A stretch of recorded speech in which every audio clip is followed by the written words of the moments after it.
Good afternoon, everyone, and welcome to Colonial Stadium here at Plymouth White Marsh High School as we settle in for the MLU here on MLU Live.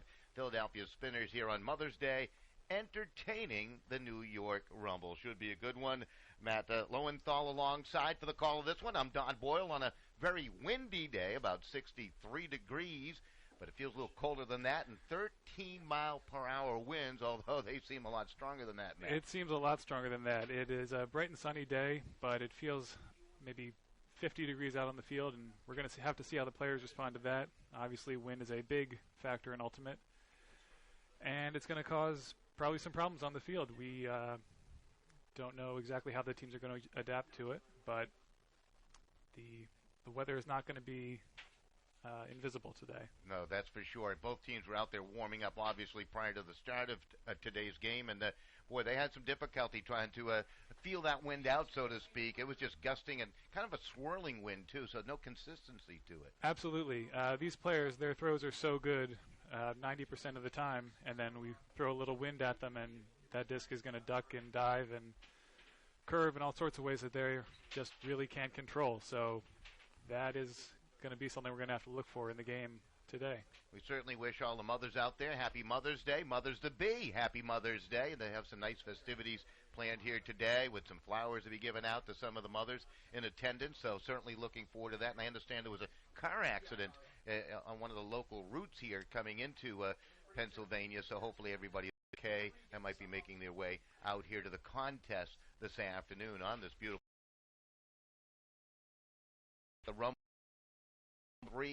Trying to pick up a win. Good look at them down below. What's going through their mind right now, Matt? I mean, they're in that desperation mode if they want to save their season. Well, that's how it looks, but if you're one of the players down there, you got to be playing calm and confident. They can't be desperate from the first pull today. They are 0-3 at the moment, but they need to play their game and forget what their record is, and that's going to be their biggest way to win today, I think. They certainly have one of the premier players in Ben Faust. He's a guy coming into today's game with 15 points. He has scored 7 goals, 8 helpers, so he has certainly come as advertised to this Rumble team. And they got to look elsewhere, though. I think they need production from other guys. Well, I was talking to Coach Q before the game of the Rumble, and he was giving me a couple guys to look for. Obviously, Faust is one of them. Big player for them, downfield cutter on their offensive line. He's going to be touching the disc a lot, and partnered with him on that offensive line is going to be Dan Heyman. He's number 5, and he's going to get a lot of touches. He's just a beast out there for them. Heyman, a very consistent player, too, and his stats show that also, at least with his point production totals with 6 goals, 6 assists. Of course, his defensive totals out there. That's the interesting thing about Ultimate is, you can be on the offensive side of things, yet you got to turn around and play some defense on occasion. Yeah, and hopefully the offensive guys, if you're New York, they're not going to have to do that too much today, but they're going to get a lot of opportunities either way. As you take a look at some of the keys of the game for New York, get up early. That's something that you were talking about before we went on here today, that this team needs to score first. Yeah, absolutely. New York has not held a lead early in games for their first 3 games. They've gone down, and when it comes to the fourth quarter, they've had to dig themselves out of holes. So they need to get on the board quick, and they need to get on the board often early in the game today. If they can do that and then really put up a pretty good defensive effort against this Spinner team, in particular in the fourth quarter. I mean, teams that do not win, they need to learn that aspect of the contest, and looks like they've had their problems in the fourth quarter. Yeah. It's been something New York has struggled with. They have been in the games, first quarter, second quarter, held it close, mostly within 1 or 2. And then it's, as you can see, the second key here for New York is the fourth quarter nerves. They just tend to, I wouldn't call it choke, but they tense up in the fourth quarter. And if they want to pull out the win today, they need to just play it cool all the way through. On the flip side, for Philadelphia, their first bump in the road in almost a year, as they lost last week to the D.C. Current in a well-played game. And the Current had the big fourth quarter in that one, which is interesting. They sure did. But for Philadelphia, you mentioned back to basics. Philadelphia, we know them. We've seen them a lot. They play their best when they're just on offense. They're just going to hit their players, hit the open players, and move the disc a lot. Some big, long throws, hucks, as we call them. They just need to play it simple, and that'll be sort of the most comfortable way for them to get back into their swing. If I can be frank about it, I really thought that, and although the Spinners are a well-conditioned team, Bill Maroon harps on that, their head coach, I thought that DC perhaps was in a little better shape last week in the fourth quarter, and that's the reason why they went on to the win. Well, that's a very good point. Philly is a team that prides themselves on being one of the most fit teams out there, and when I was talking to Coach Maroon before the game, he put that burden on him. He said that he didn't open up the lines as much as he should have last game. He only played about 17, 18 guys. Obviously, their roster is 25, so they had 7 guys, 8 guys who weren't playing a whole lot. And so he's going to make a big effort today to play a bigger roster, especially in the first and second quarters. Try to preserve some of those legs for the fourth quarter so he doesn't have that drop-off like we had last week against D.C.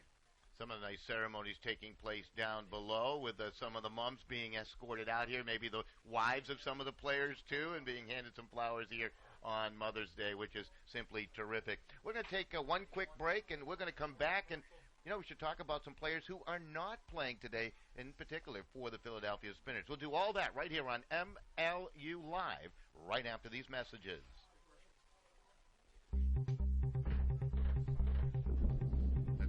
Yeah, I noticed it up there, so that's why I deflected to it. It's okay.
Big upset on the West Coast. Oh, my gosh. Today.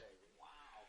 As Portland is snagging a 19-18 win over San Francisco, man. This was a crazy game. This was live streamed on the MLU Live channel that you're watching right now. And, traditional, the way Portland has played most of their games, they've gone down early. And rather than caving, they had this amazing fourth quarter comeback in the last couple minutes. I believe they were down 1 point the whole game, 2 points the whole game, give or take. And then all of a sudden, really the story of that game is that San Francisco threw it away. They had 2 passes, one a simple swing, sailed out of bounds, and the other pass was, I believe, a throw to an open cutter who was coming in, and the thrower just threw it right into the ground about 10 yards in front of his receiver. So Portland got their chances, and they made the best of them yesterday, I think. All right, now we're going to pause. They're playing the national anthem down below. So in respect for our wonderful country, see if you can grab me that back anywhere. Matt.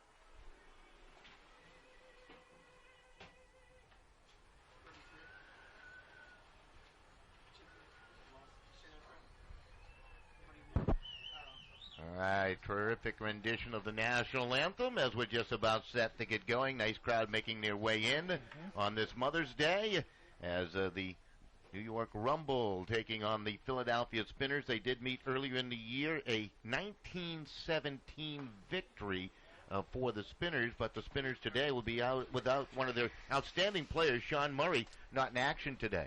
Well, if you haven't heard of Sean Murray, you've probably been living under a rock or in a cave somewhere. Sean Murray has been everywhere for these Philadelphia Spinners all season. Last week he got the recognition he deserves by making his way onto the ESPN Top 10. So Sean Murray is just a phenomenal player for the Spinners, a D-line defensive player. I believe he is close to the team lead in goals and assists. Just does it all for them. And he is at a wedding. His best friend is getting married today, and he said to his coach, Coach Maroon, I don't want to miss the game. I want to be there for my team. And Coach Maroon knows that Sean is a very dedicated player, and he said, be there for your best friend and do what you have to do, and we'll be there next week and have you back. So we are looking forward to seeing Sean come back, but we know he's being a good friend today. Also out of the lineup, Matthew Gallen, who's been a terrific puller for this team. So there's another big miss, a guy that can really set up your defensive strategy with his strong pull. Absolutely, Don. Gallen is a phenomenal puller. The pull is obviously when the one team has just scored, the defense is going to throw it and start play, throw it to the other team. And Gallen has the ability to throw probably about as far as anybody in this league. And as we'll see today, a good pull, a good start to that point can make it much easier on the defense, gives them a lot more pressure to apply to the offense. So Gallen is going to be missed today, I think. For the Rumble out of the lineup, a name that comes in mind is Kevin Terry. Terry's certainly a great player out there for the Rumble, really can set things up nicely, and he'll be out of the lineup, so they'll have to make some adjustments on the Rumble sideline. Sure, Terry is one of the team leaders in assists. He's got 7 assists so far this season, and he's up there in number of touches on the disc. He's second on the team in number of touches, so clearly a key part of their offensive strategy, and it'll be interesting to see how they can work around his absence today. All right, we'll take one more break. We'll be back with the start of this one right here from the beautiful state of Pennsylvania. The Philadelphia Spinners entertaining the New York Rumble on MLU Live.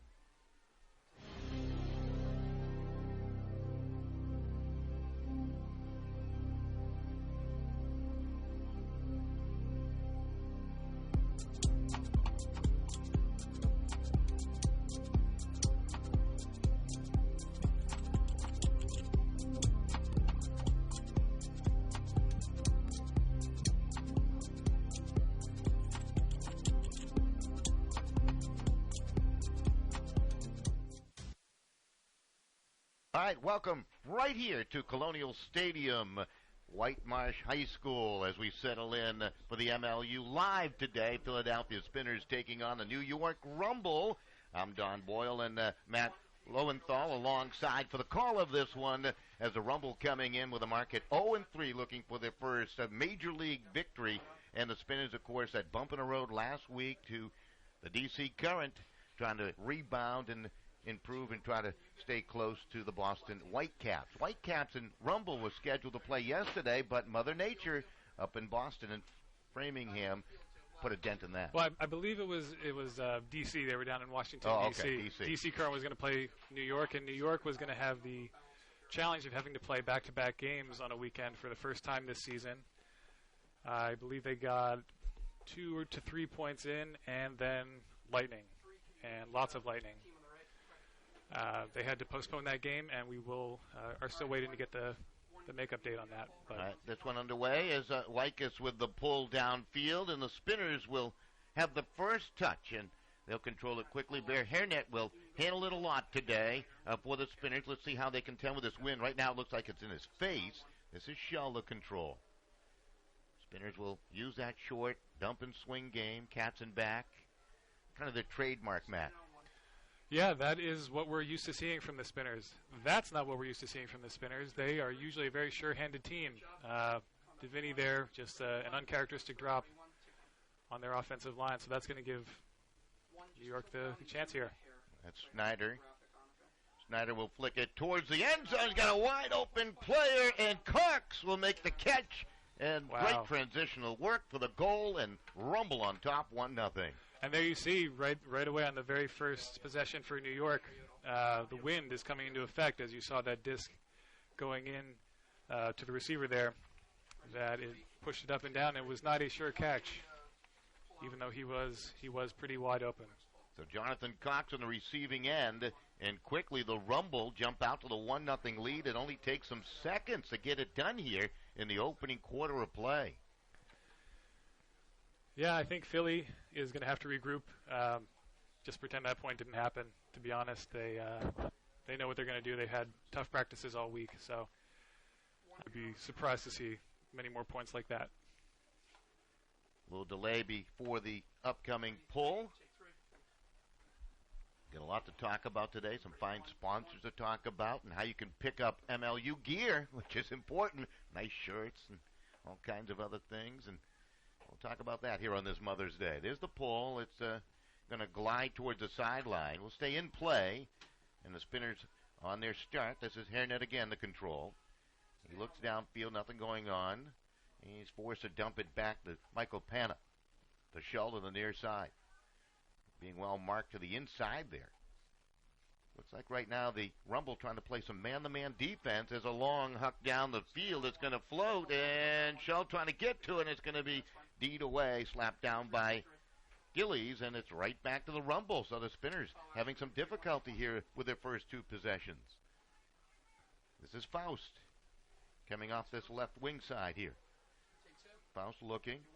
He's going towards the end zone, but Snyder edges it in, and another goal. It's 2-0. Well, this, I don't know if anybody would have expected this, Don. Philadelphia is not playing how we're used to seeing them.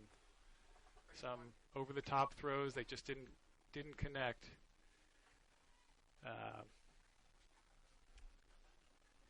The Rumble have scored now, 2 goals in a span of 1:21 to begin this game. 2 possessions, 2 goals. Philadelphia, 2 possessions, 2 turnovers. And you know, Captain Trey Katzenbach is coming out to the line now, and he's not going to be happy with how that just went. He's going to be pushing his team to just cut it out, basically play better ultimate and play smarter. So the pull from left to right. So it doesn't matter the Rumble with this wind going against it or with it. They have scored twice. Yeah, we've seen number 50, Milo Snyder, has been a big player on these first 2 points for them. And probably see a lot more from him this game. This will sail on down. Spinners trying to hurry it up a little bit. Hairnet had to go down low to dig out that pass from Bear. Now they come through the middle of the field. It's tipped, and it's going to be taken and controlled on the interception by Rob Baker. Another turnover by the Spinners early on. Boy, they are off to a slow start here. Wycus has been an impact player already. To Cox towards the end zone, and another score. There it is. On the cut, Rob Baker for a 3-0 lead. Well, that is unexpected, to say the least. I'm not sure what is in Philadelphia's heads right now, but they are not coming out sharp, and I'm sure they'll get a chance to clean that up. But if you're in New York, you got to be happy with this start. This is exactly what we talked about at the beginning of the game. Was get on the board early, put pressure on your opponent. This is something New York has not been able to do for most of its games this season. So New York, I think, should be playing confidently, and now just keep going. I look at it this way. You're just brilliant. Keys to the game. Rumble, jump out on top, and clear sailing. And there you go. They have the 3-0 lead. So it's your brilliance, your prediction that made this all work here. Well, I'd love to take credit for that. A little bit of mind reading, perhaps, but. Well, the Spinners are going to try again. 3 touches, 3 turnovers. Katzenbach will handle it now. Let's see if they can make some adjustments here early in this first quarter of play. Down 3-0. Katzenbach in the middle of the field. And they try to force it up a little bit to Thor. Good catch there. Another low throw. Usually they will make those very precise throws. And that's going to be angled out of play, thrown into the wind by David Bear, who has 9 points coming in, and they turn it over again to the Rumble. Yeah, on that line, we weren't seeing the Spinners' top handler, Nick Hieronet, was not out there, so not sure what to make of that. Let's see if the Rumble can capitalize again, and no, they can't. They're going to turn it right back as Heyman tried to get to that, just couldn't get underneath the disc. That wind pulled it away, and he may have scraped up a leg there a little bit.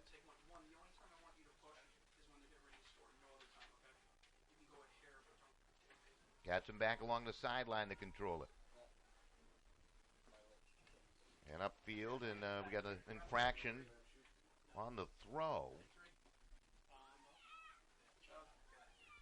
Not sure what the call is there. Some sort of contact, perhaps. So they mark it off the 10 yards.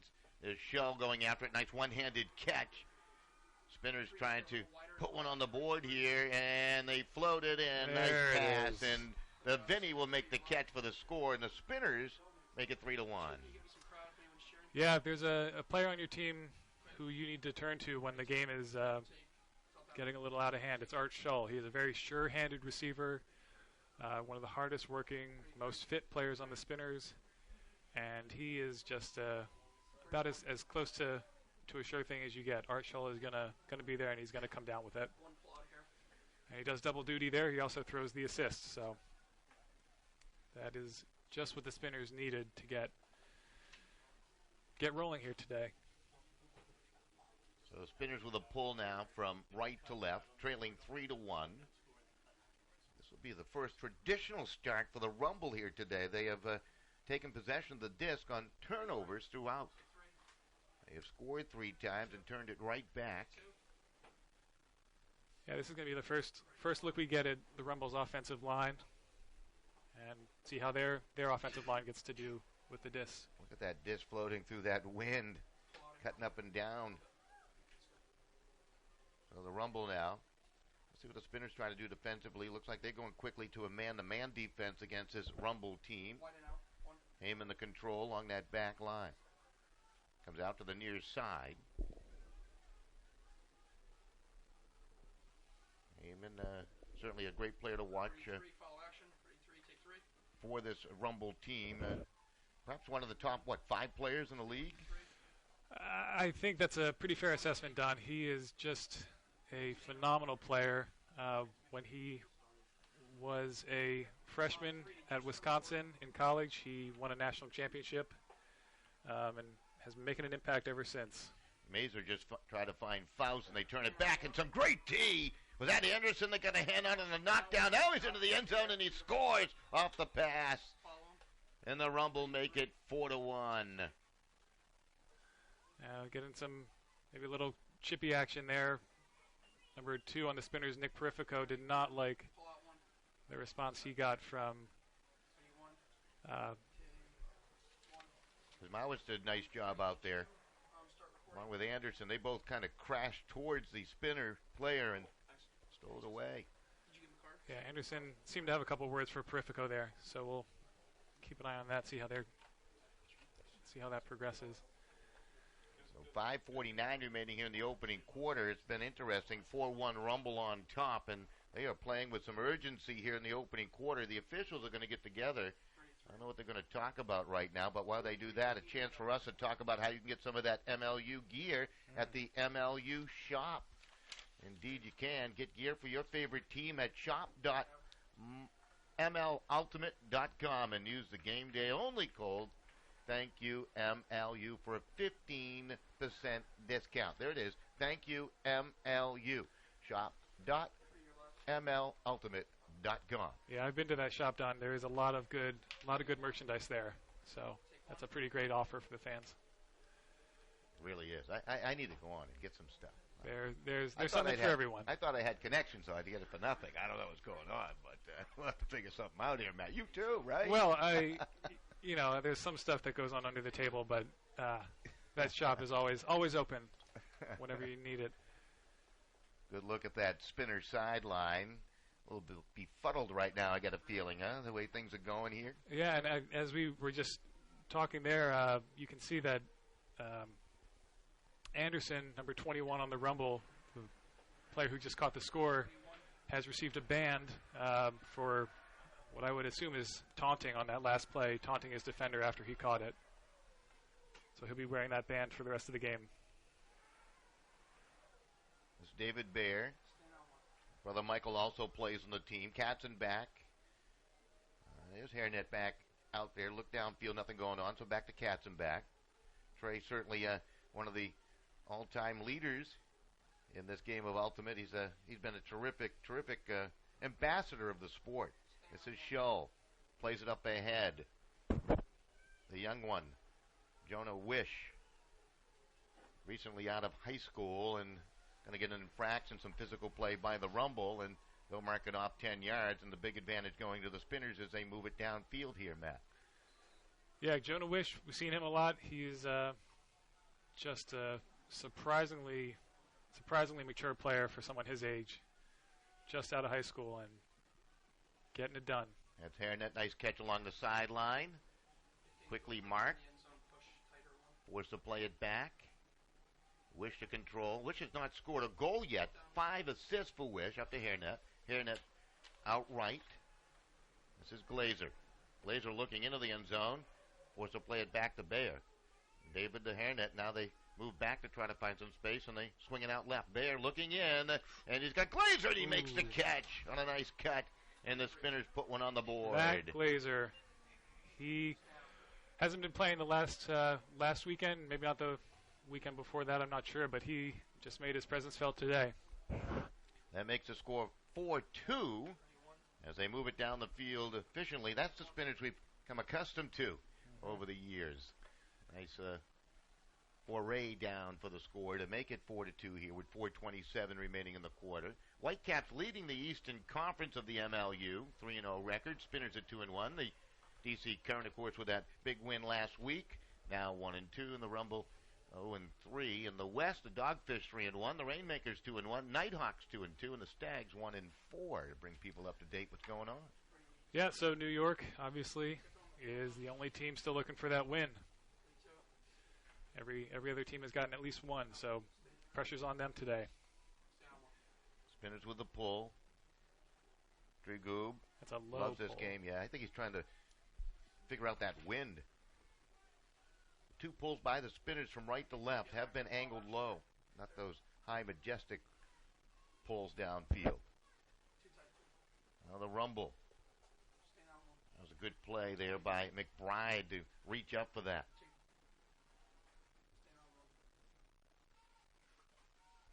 Heyman for the score. In the Mazur. Mazur on a short little pass.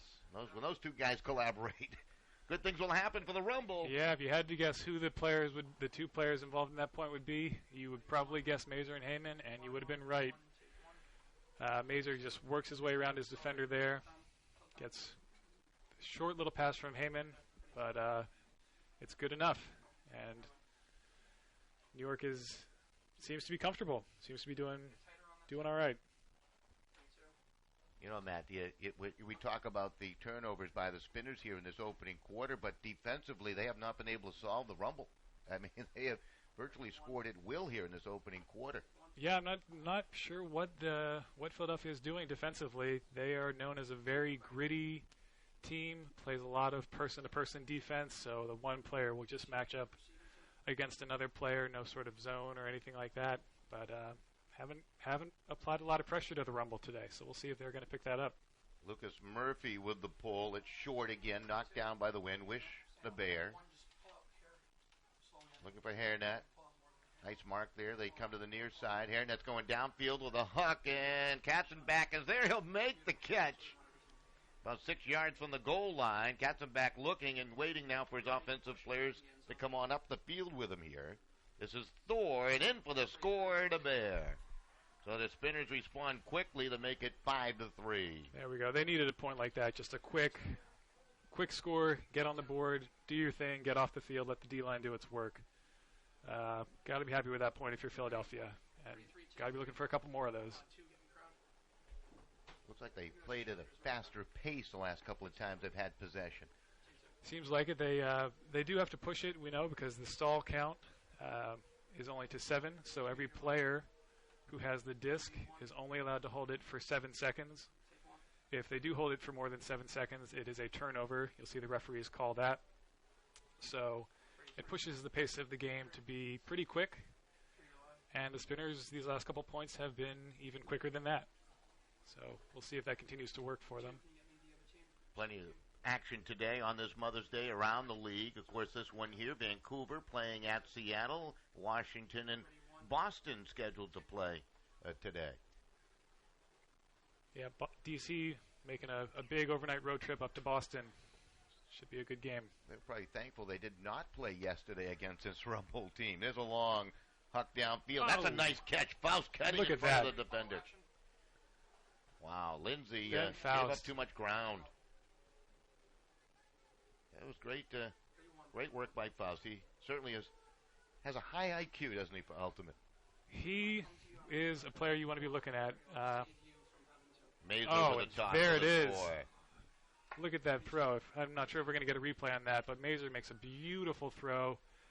Mazur usually a right-handed thrower, but he steps out away from his defender and throws just a slight, short, left-handed backhand.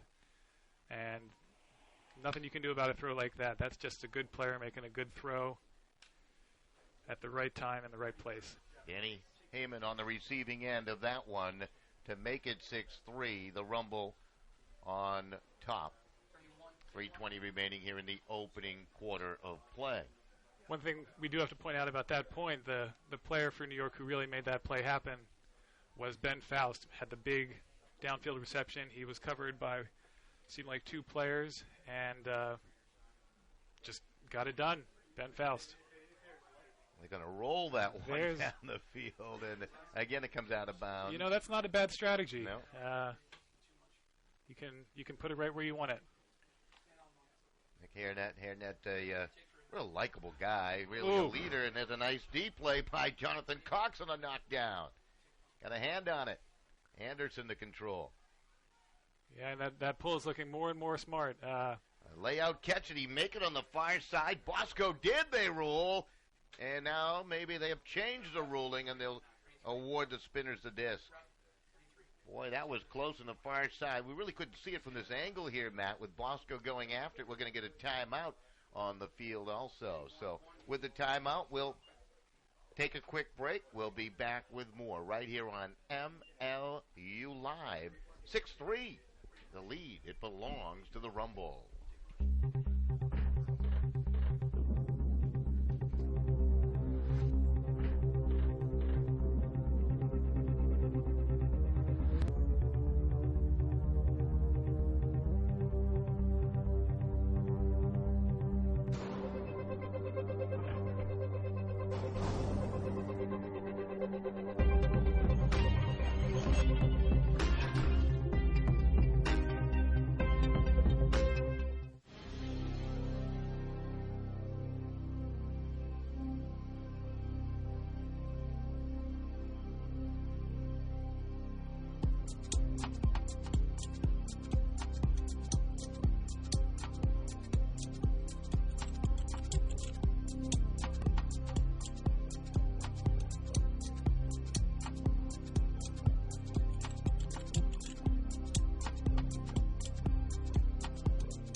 Right back here at Colonial Stadium, White Marsh High School, Plymouth White Marsh High School, just outside of Philadelphia, Pennsylvania, the home of the Philadelphia Spinners. Out of town, scored a report. It's the Boston Whitecaps leading Washington, D.C. current by the score 2-1. That game early on also, and being played, I believe, in Framingham. Is that game in Boston? Yes. Believe D.C. so, making their way all the way up. That's about, 6.5-hour ride, I think. It's a long ride. Depends how fast you want to go. If you do it right, you can maybe get it down to 5, but not a short drive for the DC players especially. Well, after some deliberation, I think, and the timeout, the disc awarded back to the Rumble, and that's Mazur who likes to throw that hammer with a fake. Now Heyman to the middle of the field. Kamowitz plays it out. Mazur looking. Another fake of that hammer again, and comes to the middle of the field. That was well defended that time, and he was forced to throw it low. Frederick Braz on the D there. I think Chow was anticipating the pass, too, and he was into that passing lane, and that's a big turnover. Now the Spinners get a chance to cut into that 6-3 Rumble lead here with under 2.5 minutes remaining in the opening quarter. Pana's pass. Oh, deflected. Look at that. Kuzmowicz. He has been terrific thus far, Kumowitz, today. This is Heyman to control it. Heyman's going to dump it back. That's Faust. Now Heyman. Heyman takes a look. Back to Faust. Faust towards the end zone. Nothing happening there. Forced to just lay it out to Mazur and in for the score. Well-coordinated play, and in transition, they score again. Mazur is on fire. He is doing everything for this team. Jody Abigan with the goal. You know, another wonderful defensive point for New York there, Don. We remember New York had the rolling pull. They elected to try and position it where they wanted it. Got the pull to roll all the way out of bounds at about the 40-yard line. And what that allowed them to do was pin Philadelphia on the sideline. They jammed a bunch of defenders into that space and then got the turn. I believe it was Jonathan Cox who got the turn there, and then New York made the best of it. So that strategy paid off for them. Here's another interesting fact. 7 different goal scorers today for the Rumble. I mean, who do you guard? It has been that effective offensively when the Rumble have had the disc here today. Their defense has been solid, too, forcing the Spinners into numerous first-quarter turnovers here. This is Shell up the sideline. Vinny got to it. Glazer. Matt Glazer along the sideline, one of the fit players out there for the Spinners. Hairnet. Bear. To the middle of Shell. Shell takes a look into the end zone. Nothing happening. Forced to dump it back to Bear. That's just good defense by the Rumble, not allowing that long pass. Nice catch there by Hairnet. He had a defender all over him. Indeed. Snyder has been terrific, hasn't he? He has. That's one of those matchups that Coach Q on New York said we should be looking at all game. Snyder's going to be playing here and at every point. Jonah Wish, and in for the score. Boy, he just laid that in there brilliantly, and a nice point up on the board. Caught by Deviney, and it makes it 7-4. Yeah, we're seeing, New York is putting pressure on Philadelphia every which way. Milo Snyder there, number 50, had a fantastic bid, did not end up getting the turnover, but now HereNet knows that he's there, and HereNet knows that nothing's going to be easy this game. This is going to be one of those matchups to watch because, as Coach Maroon said before the game, as Nick HereNet goes, so go the Spinners. When HereNet's having a good game, the Spinners have a good game. When he's playing well, they do well, and when he struggles, that trickles down to the rest of the team. So if Snyder and the rest of the Rumble defenders can apply that pressure, that's going to be good news for them. Leon Chow with the pull for the Spinners. Good, strong pull using that wind. Look at it hang up there. Gliding to the sideline. Unfortunately, it's pulled out of bounds. And be a nice advantageous starting point now upfield for the Rumble. While we have this quick break, just want to mention if you're enjoying the stream, Elemental Technology is the reason why. One of the leading suppliers of video solutions for multi-stream content delivery. You can check them out online at elementaltechnologies.com, okay? And you can also follow them at Elemental Tech on Twitter. Yeah, Elemental is just a wonderful company. They're doing things with streaming that most other companies haven't even heard of. D right there. That was a beautiful play. Rifico making the play, and now the Spinners get a chance here in the final minute of this quarter. They're excellent at using the clock here, late in quarters, and they can cut it down to a 2-goal lead if Chow and company can get it done. Chow marked will play it back. Pana swings it out to the middle of the field. Nice catch of the pass right there by Braz. To the near side. Michael Bear, Pana. But Chow in a big collision. Chow caught it. I don't know how he held on to that. Gillies really put a shoulder into a much bigger player. A lot of contact. Chow held on. Well, Chow's a tough guy. That was a great catch. Comes back to Chow, and he's in for the score. Well deserved.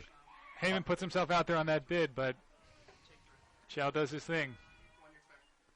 For the first time in the game, the Spinners have put together consecutive scores going on a late run here in the quarter to make it 7-5 with just 9 seconds remaining in the quarter. Yeah, they used up a good chunk of the clock. New York is going to get that last possession, but Philly did their job by winding down as much time as they can, trying to limit the damage there.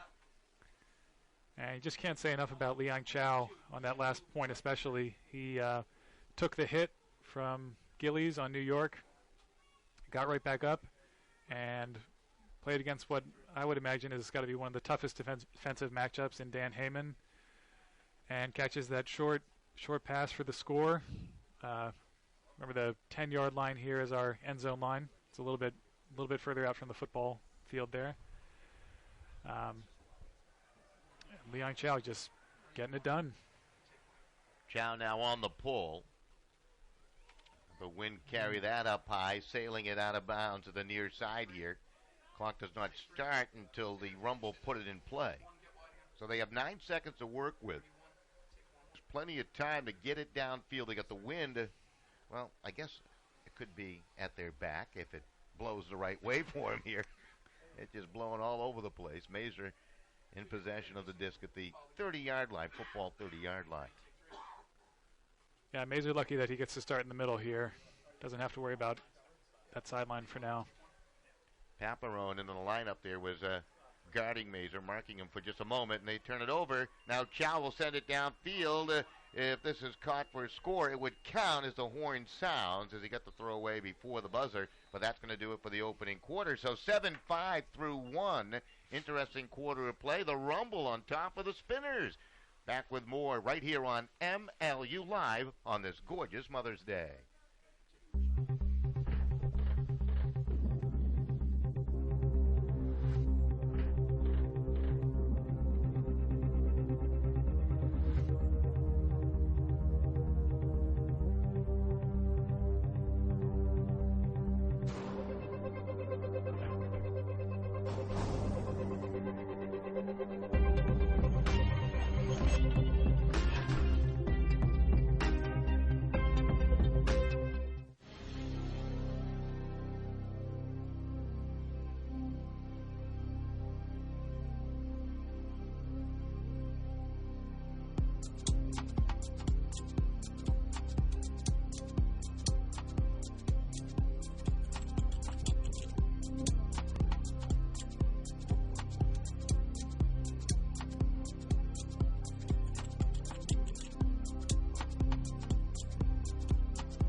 Good look at the Spinners here at Colonial Stadium. Their home turf, but yet they trade New York by the score of 7-5 through 1 quarter of play. Leading the way offensively for the Spinners with 2 goals, Patrick DeVinny, and you had 7 different goal scorers in the first quarter of play for the Rumble, so a well-balanced offensive attack thus far. Absolutely. The Rumble have to be happy about that. When you have all your different weapons working for you, that makes it pretty hard for your opponent to stop. You know, they don't know who to cover. They don't know who's going to be there. So a well-rounded attack is pretty effective right now. So we're just about ready for the second quarter here. Who's going to make adjustments? Or both teams just going to continue as is with, of course, less turnovers for the Spinners? You know, if I was New York, I'd keep doing the same thing. Maybe even try and find that next level, that next gear if they have it. They have been playing well, applying a lot of good pressure onto Philadelphia, but they know that this is a great opportunity to just get a bigger buffer going late into the game. We know that New York has struggled towards the end of games, so this is a pretty big time for them. See if they can give themselves an even bigger lead going into the half. So we're just underway with the second quarter with the pull. The Rumble in possession. They've been pretty clean offensively for the most part. Evergan will play it up to Faust. Faust looking to the middle of the field. He's being well marked out there by Lindsay. Lindsay's got those long arms. Now Mazur. Mazur double teamed. And he'll dump it back. Evergan has been a force here today. He's been part of the mix. Heyman now along the sideline. Chow guarding him. And a beautiful break from Heyman. Says McBride. Time ticking down. Got it to Faust. Faust will lay it out. Mazur trying to run underneath it. He'll make the catch. There it is. Used the wind nicely there to get it back to Mazur. Chris Mazur. That's the second goal of the game for Mazur. You know, if you look at the throw that we had there, that I believe it was Faust just threw to Mazur, that is not an easy throw. The thrower has to take into account a lot of things when they make that throw. Here you can see it just loops right back into him. You think that's a pretty simple play. He's got to control the wind. He's got to know where the wind is blowing from, how fast his receiver is. He's got to know just the right angle to put on that disc. So it looks easy. It's not. That's a talented thrower throwing to a talented receiver. And that's what makes these guys so good, is that it looks like nothing. It looks like it's pretty darn easy, the masterful work that they can do with the disc. So a good start to the second quarter by the Rumble, on the score by Mazur, with the assist awarded to Faust. Or he earned it. He wasn't awarded. Oh, he earned it. Yeah, he definitely earned that one. This is Bear to control.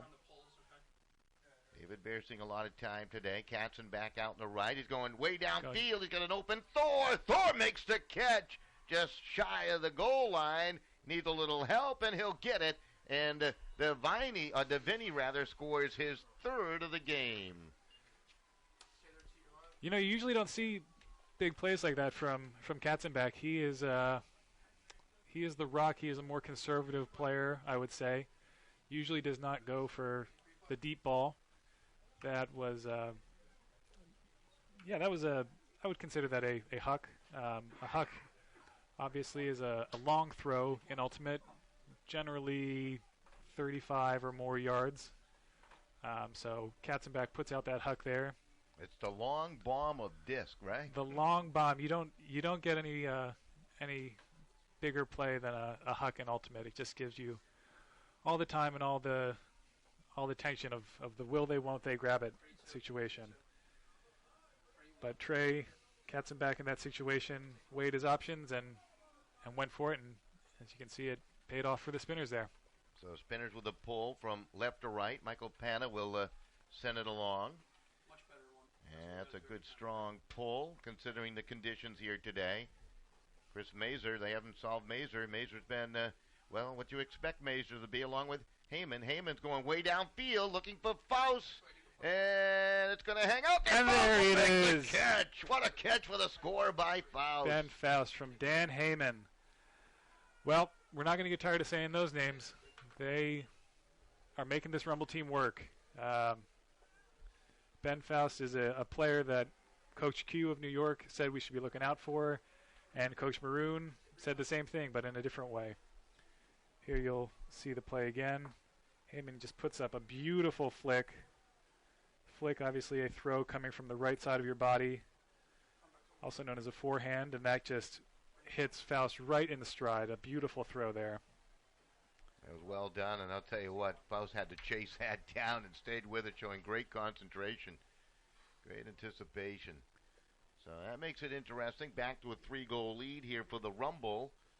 Boy, this is the sharpest I've seen them in possession of the disc all season long. They are really playing a fine game. Yeah, you got to think they'd switched something up in practice this week, turned a switch because they came ready to play today. They certainly have. Got that 3-goal lead back. Katzen back. Hairnet now. Hairnet looking. See Litauer, number 89 on Hairnet.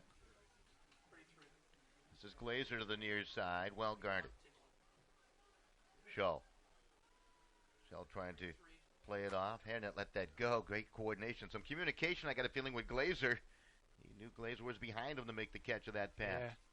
Yeah. Now Hairnet's going to play it down the Shull towards the goal line. It's up for grabs, and he'll sky for it. Art Shull doing his thing.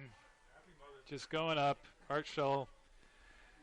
He, doesn't show a lot of emotion on the field. Pretty consistent, solid player. But like we said earlier, Art Shull is just going to get it done for you. Here you're going to see that play again. Here net puts up a high throw. And 28, Baker from New York is on his tail. But, Art Shull doesn't care. He just picks that out of the air and walks off like it isn't a big deal. So it makes the score 9-7. With 8:09 remaining till halftime. You want to stay tuned for a halftime. We'll run down all the news of the MLU. And, of course, we'll have some of the outstanding highlights, plays of the game from games played last week, including one that was featured on ESPN in the top 10. That's pretty cool when you're on the top 10 last year. Yeah, I'm sure Sean Murray must have had a pretty good week with all his friends and family calling him and just reminding him that he made such a great play. Well, the Rumble. They haven't turned it over too often. Now they do. That's all due to defense right there. And let's see. The Spinners can cash in. Oh! No, they can't. They'll turn it right back on the block. Wow. That was Lindsay, by the way, who made that defensive play for the Spinners a moment ago. I was waiting for him to turn around so I could identify him. And then you had the hand block, and it's right back to the Rumble and Faust. Faust's going to flick it down. It's going to be knocked down by Pat. Getting a couple sloppy plays in a row here. Both teams trying to stretch the field, speed things up here a little bit. A little physical play, and we'll get a whistle and a 10-yard infraction. Rossi was kind of knocked backwards a little bit. Yeah, Mazur was playing him a little close there. It looked some hand slightly intentional, but there he gets the block. Mazur. So that pressure pays off. Mazur was goating him there a little bit. Yeah, Mazur was in his head. He got the foul, pushed him around, used his body a little bit, and Braz, number 64, he couldn't handle that one. There's no love lost between these two teams. Certainly not. This is Heyman. And it's going to be dropped. Mowitz just couldn't hold on to it there. Now Pana will flick it downfield. It's up for grabs to the sideline. Did he make the catch? No, he did not, to the near side. That was a heck of an effort by Fafari to the near side here, but he was just out of bounds. Just out of bounds. Great layup, but got to watch those toes. So Mazur will pick up the disc. See if Braz can return the favor here. He'll play it out right. Arvigan had to go over the top with that pass. This is Heyman. Heyman unmarked. That's one guy you don't want to leave unmarked. Arvigan can't handle that pass. Might have been affected by the wind to the far side. Well, Michael Pana and the Spinners with a chance to make it a one-goal game.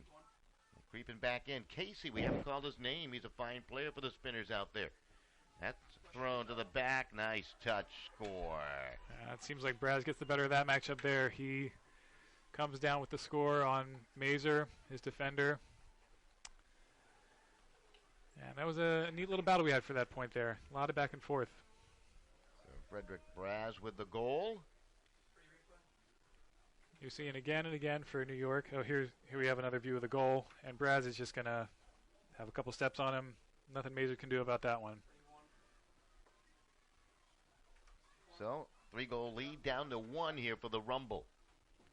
As the Spinners trying to put together a bit of a run about midway through this second quarter of play.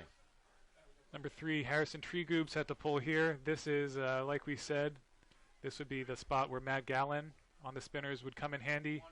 This is what he's known for. He's one of the best pullers in the game. So Treegoob is going to have to fill those shoes on this pull. Treegoob did pull last year for the Spinners on occasion, I believe. So does have some experience at it. And now the rumble of control. This is Mazur. Near side they work at the Lucas Murphy.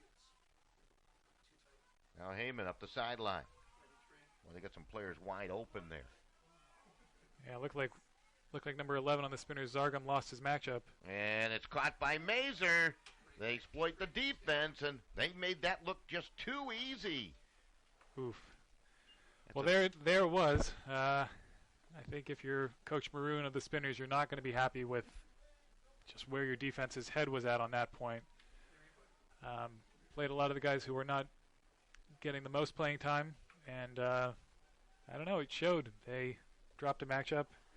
You see Mazur getting the goal again, surrounded by two guys, but, you know, he's Chris Mazur. He doesn't care.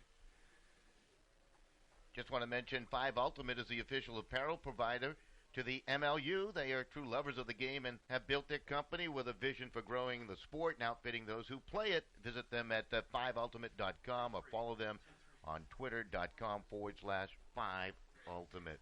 Would imagine they have something to do with the MLU shop, right? If they were playing a lot of apparel. 5 Ultimate gear. Yeah, some wonderful gear in there. 5 Ultimate, a great provider for us.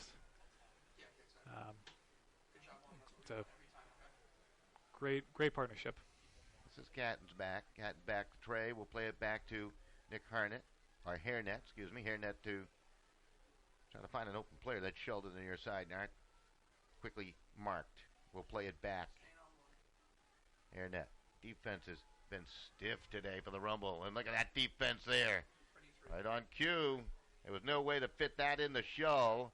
It was knocked down by Bronner, who was a new addition to this team. That's why he's not wearing a number today. He's got a blank on the back of his jersey, and he's made an impact already here for the Rumble. Good size player, too. Bronner looking. He'll switch it back to the middle of the field to the far side. Lucas Murphy, he can certainly huck it down, and he'll float one for Anderson. Can he get there? No, the D will knock it away. The Vinny got there first. Not a lot of movement on that point from New York. I don't know if they were tired or what, but a lot of cutters just standing still. And obviously, if you're trying to move the disc downfield, you need those cutters to be working at full speed for you. So, not quite sure what was happening for New York there, but they're going to get the chance to earn that back on defense now. So the spinner's Bear to the far side. Patrick Deviney having a nice day today. Back to Bear. He sure is. He'll come cross field towards the middle of Thor. Nice catch there. He really had to angle away from the defender to make that play. Katzen back. Shell looks. Bear cut off his route. Now Katzen back to control. Katzen back guarded. Back to Bear. Bear's been all over the field. He was down by the goal line and comes back out towards the 40 football line. Katzen back here to the near side. He's trying to break this mark, and he'll flick it up the shoal and edges it to him, just shy of the goal line. And that's just a thank you pass right there. Bear in the shoal, and they collaborate for the score. You know, if you're Trey, you gotta give Art Shull a high five there. Give him a hand, because he saved your neck. That's a high stall throw coming from Katzenbach. Stall getting up there. He had the disc for 5, 6, 7 seconds, and obviously at 7 seconds, he's got to get rid of that. And he just throws up a Hail Mary desperation pass, and Art Shull, like we said, Art Shull is just Art Shull. He gets it done. Makes a score 10-9 after that nice grab. Just want to mention Friction Gloves, the official glove provider to the MLU. These all-weather gloves especially designed for ultimate players, combining the tackiness of receiver's gloves with the rubberized grip for better catches and throws, of course. Now, look for the Friction Gloves Catch of the Week throughout the season. Get an official MLU pair for yourself soon from the MLU shop. There we go. Back to the shop again. FrictionGloves.com. Go there to learn more. Yeah, I just got myself a pair of those gloves. They are pretty revolutionary. Those are something I'm going to be glad to have in my bag on a rainy day. Sounds like you could use them driving a car. You know, I haven't tried that, but I would imagine you could do a lot of stuff. Maybe oven mitts. Playing golf. Golfing gloves, batting gloves, wedding gloves, perhaps. You know, for your more formal occasions. Friction gloves are going to do it all for you. Let's see what the Rumble will do now. To the middle, this is McBride. McBride takes a look. Nothing going on. The countdown begins. Oh, nice score. Look at that Mazur catch. Again. How about that quick step by Mazur? Chris Mazur on Frederick Braz once again. And this time Mazur comes away with the score. Just a quick rip right away. Here you're going to see it. Mazur just rips it around. Braz is right there. There's basically no other place where that throw could have gone, and Mazur could have still gotten it. But Mazur does some magic. He's amazuring, as I think one fan has described him. Yes, it was a sign that had it on. That was it. Yeah, one of the New York fans had the sign amazuring, and the sign is here. I do see the sign out in the stands today. So that it's got to be a relative. Got to be a relative, right? Well, who else would come up with something like that? It's got to be a relative. 11-9 the score. Nice crowd. Speaking of the crowd across the way on this Mother's Day, enjoying the sunshine on the far side, although the wind making it feel rather cool today, Matt. Yeah, but I can't think of a better place to be on Mother's Day. Just a great event out here. Fantastic game, and a lot of neat stuff for mothers going on today. Flowers and all sorts of things. I haven't tried it yet, but the concession stand at least smells good down behind the end zone to our left. Well, it smells good, but I hate to admit that I'm a vegetarian, so I do not get to sample the fine wares of the barbecue today. This is Shull in the middle of the field. Wish. Haven't seen Jonah out there in a bit. Guarded there by Anderson. Marked by Anderson. Finds Shull along the sideline. Anderson with those long arms making it difficult. Back to Wish it comes. Anderson's been all over these guys. Now Hairnet. Nick looks. Fakes a pass. Flicks it up to Bear. Bear shovels it into the end zone. Score by Glazer. And that's just a beautiful pass from David Bear. He uses his speed, his quick feet to he steps out the way his defender wants him to throw it. His defender tries to cut that throw off, and then Dave Bear just steps right around and breaks. We call that a break when you throw it to the side where your defender does not want you to throw it. And just a nice, easy break throw for the score. So it makes it 11-10 with 2:13 remaining in the quarter. So it's been an interesting battle here with the Rumble just holding on to that 3-goal lead that they built way back in the beginning of this game when the Spinners just got off to a horrible start. I guess the only way you could describe it. And now the Spinners have nibbled away at it to make it a 1-goal game. Just want to mention the official disc of the MLU. It's the Innova Pulsar, designed in cooperation with players and staff of the MLU. You've played with that disc, Mac. You can certainly talk. It's a heck of a disc. Yeah, Don. It's brand new, customized for the design and need of the players of the MLU. From what I've heard and seen somewhat, although I'm not as good as these guys, you can get about 10 or 15 more yards on your throws with that disc. It sits very nicely in the air. How about that catch by Mazur? Or did they rule it a turnover? No. He's not going to get that one. Innova Pulsar is a wonderful disc. I could go on for hours, but... This is Panna. That's okay. We got a halftime to talk about it. Good, because I have some more ideas about the disc. It really is a wonderful piece of equipment. This is Casey. Jack Casey with a heck of a grab there. The chow. And we got a timeout call by the Spinners. Timeout, 1:27 remaining here in the opening half. This is a big possession as the Spinners trying to climb out of that 3-goal hole. They lead, well, they're down just by 1 right now. We'll take a break. We'll be right back after this.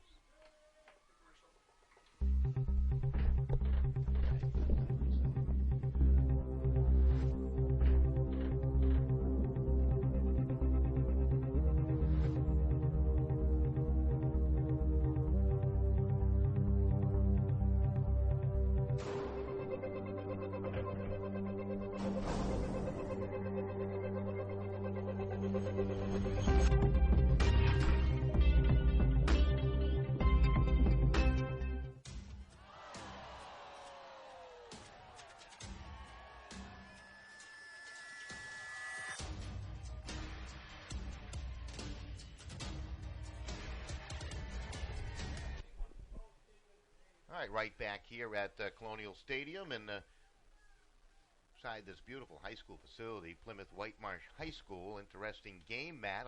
11-10 Spinners with it. They just call a timeout with 1:27 remaining till halftime. What's going through their mind? Pretty simple from the Spinners' point of view. They bring their O-line in, their offensive players. You can substitute your line on a timeout, and you bring the O-line in. You just got to score. Just got to tie that game up. Simple strategy. Simple strategy. They're about 20 yards away from the end zone. Now 10. Cats and back. Hairnet.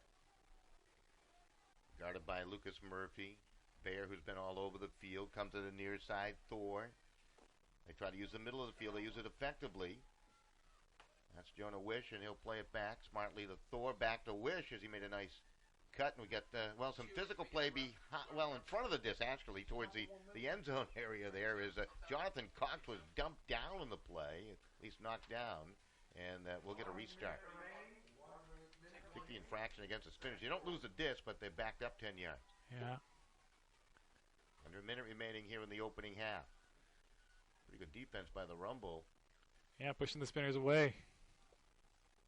And they're forced to use a short game. Hairnet now forcing it to Bear, and it's going to be stolen away by Anderson on the intercept. The defense terrific for the Rumble.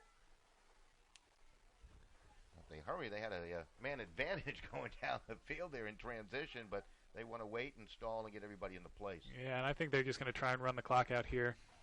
25 seconds left. Oh, or they're just going to go for it. You never know. Can Cox get it? Bear on the defense, trying to go over the top. Nice positioning by Cox. But wait a second. I think we may have got a timeout call here. The official on the far side indicating a timeout. So no goal. Timeout. They'll put it back in play with a Rumble on their defensive half of the field. Interesting timeout call there by New York. Yeah, I'm not quite sure what the thinking was there. All their players were downfield. They looked like they were in place to go. But Coach Q wanted to, I guess, bring in his O-line, which you can do off the turn, or the timeout, rather. You can substitute as many players as you like. So he's going to get Mazur. He's going to get Faust. He's going to get Heyman back on the field, get his guys, let them do their thing. Talking about Faust, certainly has had a nice game today. He has scored a goal, picked up numerous assists. Chris Mazur has been their goal-scoring phenom today as he has a total of 4 goals. And leading the way for the Philadelphia Spinners today is Patrick DeVinny with 3. So, you know, some guys you don't expect to score a lot of goals, scoring goals, and DeVinny. And, of course, on the flip side, you expect Mazur to be all over the place. Sure, you're getting a little of little the expected, little the unexpected. DeVinny is not a guy we've heard a lot about. Definitely makes an impact on the team in the ways that you don't always see. But today we're seeing him. Today he's putting up the big numbers. Just want to mention, if you want to follow the MLU, you can do that with social media, of course, at twitter.com/MLUltimate, and also follow them on Facebook at facebook.com/MLUltimate. Great way to stay in touch. I do it at least 2-3 times a week. I'm not a Twitter guy, though. I'm not a Twitter guy either, but I know the MLU is always posting some pretty amazing things, and just to get back to the shop, I think our Twitter followers also get a couple discounts there. Down under 10 seconds remaining. There's a long hop towards the end zone and a score, but wait a second. We may have had an infraction out towards midfield, so wave that one off. Wow. That is twice. I don't know if he moved his pivot foot. The officials, however, now, what's the indication going to be out there? A little indecision on what they're going to do, I get a feeling. They're going to back him up. I don't know if there was some physical play. I didn't see anything unusual. It looked like what we call a receiver travel, so he didn't travel on the throw just before he threw it. This throw will count into the end zone. It's going to be stolen away, and that's going to end the first half. And the Rumble will hold on to their lead here at halftime, 11-10. So they led through one quarter. They lead here at halftime, looking for their first win here in the Eastern Division of the MLU. And they had 2 goals basically taken off the board there. Just snatched out of their hands. I'm not sure what happened there. Heyman is going to be checking with the referee for sure to see exactly what the call was. Looks like a travel. Looks like that's what the call was. And Heyman on that throw put a beautiful throw out there. Found his receiver wide open, but had that goal ripped from his stat book, I guess. Well, we'll be back with our halftime show. Interesting first half, to say the least. New York Rumble with the lead over the Philadelphia Spinners, 11-10. When we return with our halftime festivities, we'll check out what's going on down on the field. We'll also have the highlights from last week. We'll run down the standings and a whole bunch more as part of our halftime program right here on MLU Live. Back with more after this.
Time score right here. Interesting score with New York Rumble leading the Philadelphia Spinners by the score of 11-10 out of town. The report coming in, Matt, that Boston all over D.C.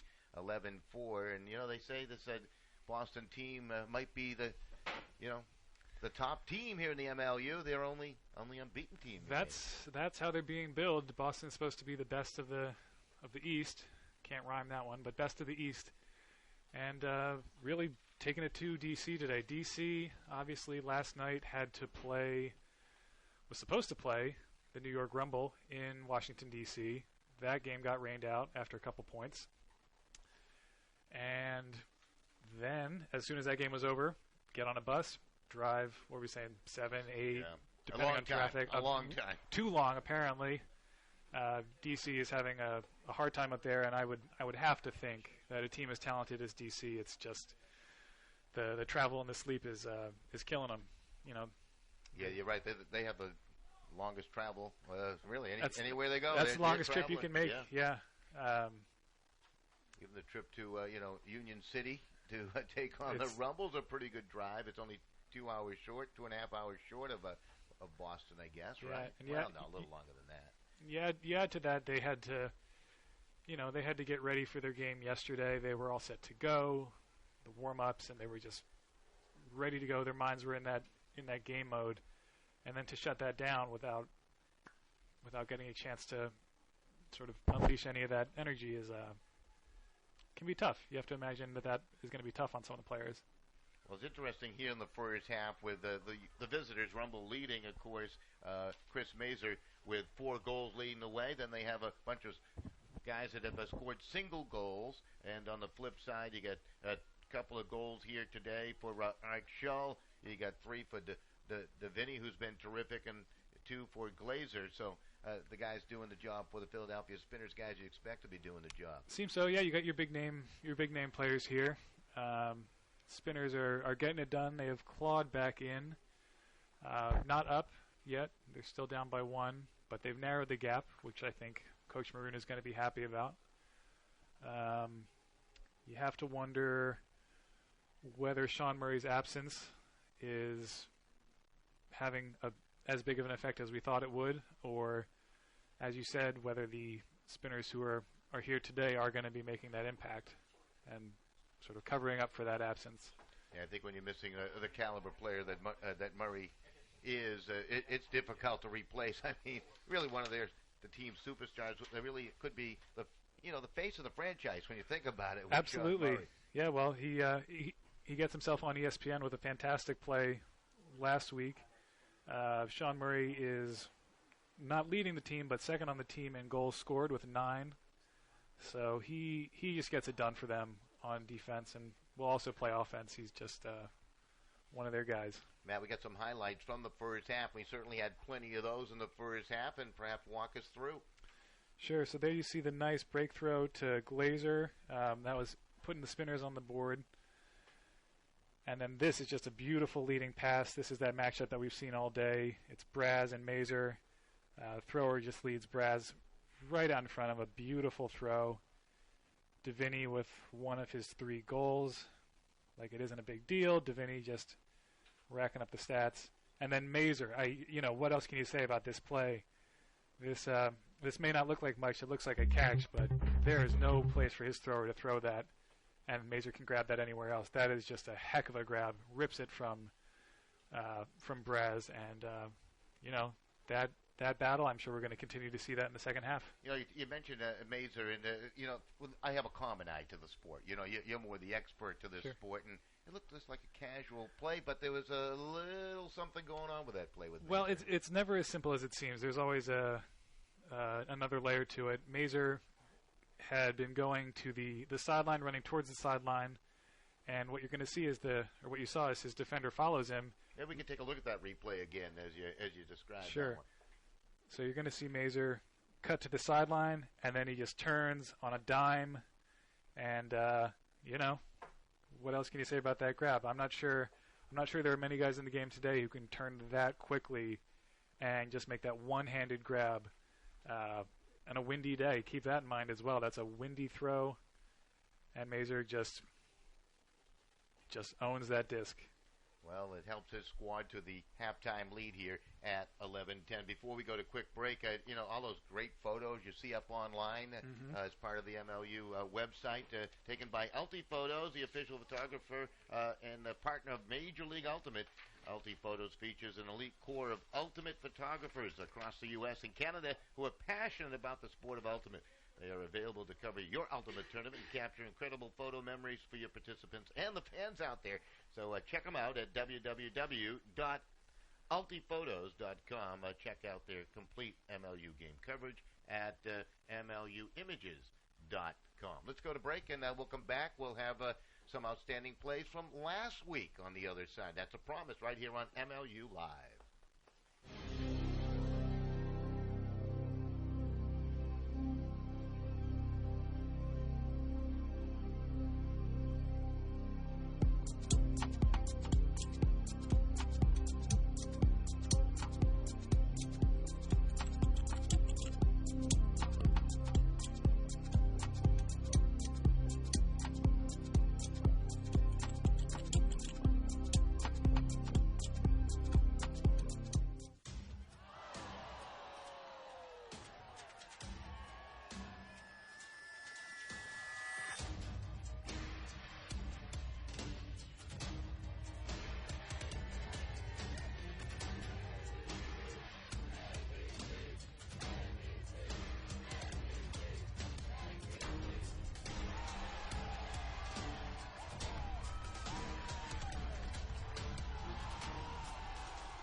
Back to the home of the Spinners.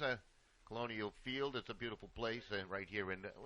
Exactly where are we here in Pennsylvania? I know we're just outside of Philadelphia. You might know the area a little bit better than I. That's a good question. Yeah. This town, I believe, is called Plymouth Meeting, right near all the highways, 476, 76 to 276. A lot of 76s here in Pennsylvania. Near the mall, there's a great mall nearby, the Plymouth Meeting Mall, where one of our partners, Dave & Buster's, is located. That's a wonderful place. Plymouth Meeting, yeah, it is. Not quite sure why it has that name. I don't think it has anything to do with the Pilgrims. I don't think they've landed. I'm going to town hall before the next game, and I'm going to come back and we're going to find out all that. Right? There's got to be a history somewhere. You drive around. On our way here, we drive around. We see a lot of old stone buildings with the, colonial style, colonial stadium. So, I think they're trying to tell us something. I'm just not quite sure what the whole story is. Well, let's break away from that because we're probably confusing everybody. I'm confused with that conversation. But so we had some great plays last week, right? I mean, Absolutely. There were some things happen all over the country in MLU. Let's check them out. Yeah.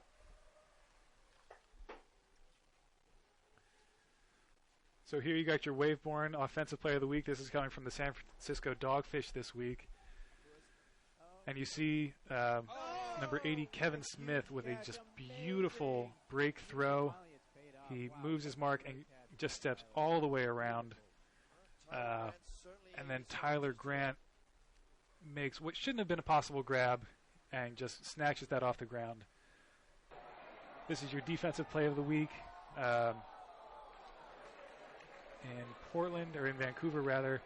And Cody Bjorklund just throws himself out there and catches the disc. That's one of the most phenomenal plays you're going to see in Ultimate. We call that the Callahan, where you start on defense and you catch the score. You get the D and the point on the exact same play. And obviously, number 81, Sean Murray. We were here, saw this last weekend. If you haven't seen this play, I don't know where you've been. This is a play for the ages. Sean Murray goes up. Can I use the word sick? That's sick. That is sick. I think that is a fair term. And he just goes up, pulls it off the ground. It shouldn't have been possible. That was a turnover. His legs were all tangled up in his defender. And that's why Sean Murray is just one of the stars that we can't really get enough of here. Yeah, he is absolutely terrific. And what a catch that was. Some great highlights and great work by the MLU to put them all together and get them out there for the fans to watch and really enjoy, and really speaks volumes, I think, of how athletic you need to be to play this sport. Well, if you just look, if you see the Cody Bjorklund highlight again, he has to be 20 yards away from the man he's defending when that throw goes up, and he just knows he's going to get it. These players just have a 6th, 7th, 8th sense of where the disc is going to be and what they need to do to get it. Throws himself out there and makes one of the best plays that you can see in the sport. It's really just mind-blowing how good some of these guys are. It's interesting. Murray makes that sensational catch. He juggles it and able to hold on, yet you're going back to that layout D. Everybody loves a layout D, right? I mean, you got to respect that I think stuff. Familiarity, in a sense. I've seen the Sean Murray play so many times, I forget really how amazing it is. But you're right, Don. It was a phenomenal play. Just one of the plays that Sean Murray makes week in and week out, maybe a little bit better than his average. I'm not sure I would favor the Callahan over that, but just haven't seen that one as much. But both plays are just phenomenal. Sean Murray obviously earning his friction gloves in the Friction Gloves Catch of the Week there. Does he get a free pair of gloves for that? He is going to get, I believe he gets a customized pair of Friction Gloves with the Catch of the Week logo on them. So should be seeing him. You can hear that wind howl, not to interrupt your thoughts out there, but boy, I'll tell you, it might be picking up right now. Just want to remind folks, plenty of action remaining here on this Mother's Day. Of course, you got Washington, D.C. playing at Boston. At last count, Boston leading 11-4. A little bit later on at about 4 o'clock East Coast time, Vancouver, the Nighthawks playing Seattle. That should be a good one, playing at the home of the Rainmakers. And you have this one here. All the action is exciting, of course, around the MLU. We'll take one more break. We'll come back. We'll talk about next week's broadcast lineup when we return after these messages.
right back here, just about getting set here for the second half. 11-10, the New York Rumble looking for their first win of the year, trying to upset the Philadelphia Spinners and do something to the Spinners that hasn't happened in a long, long time.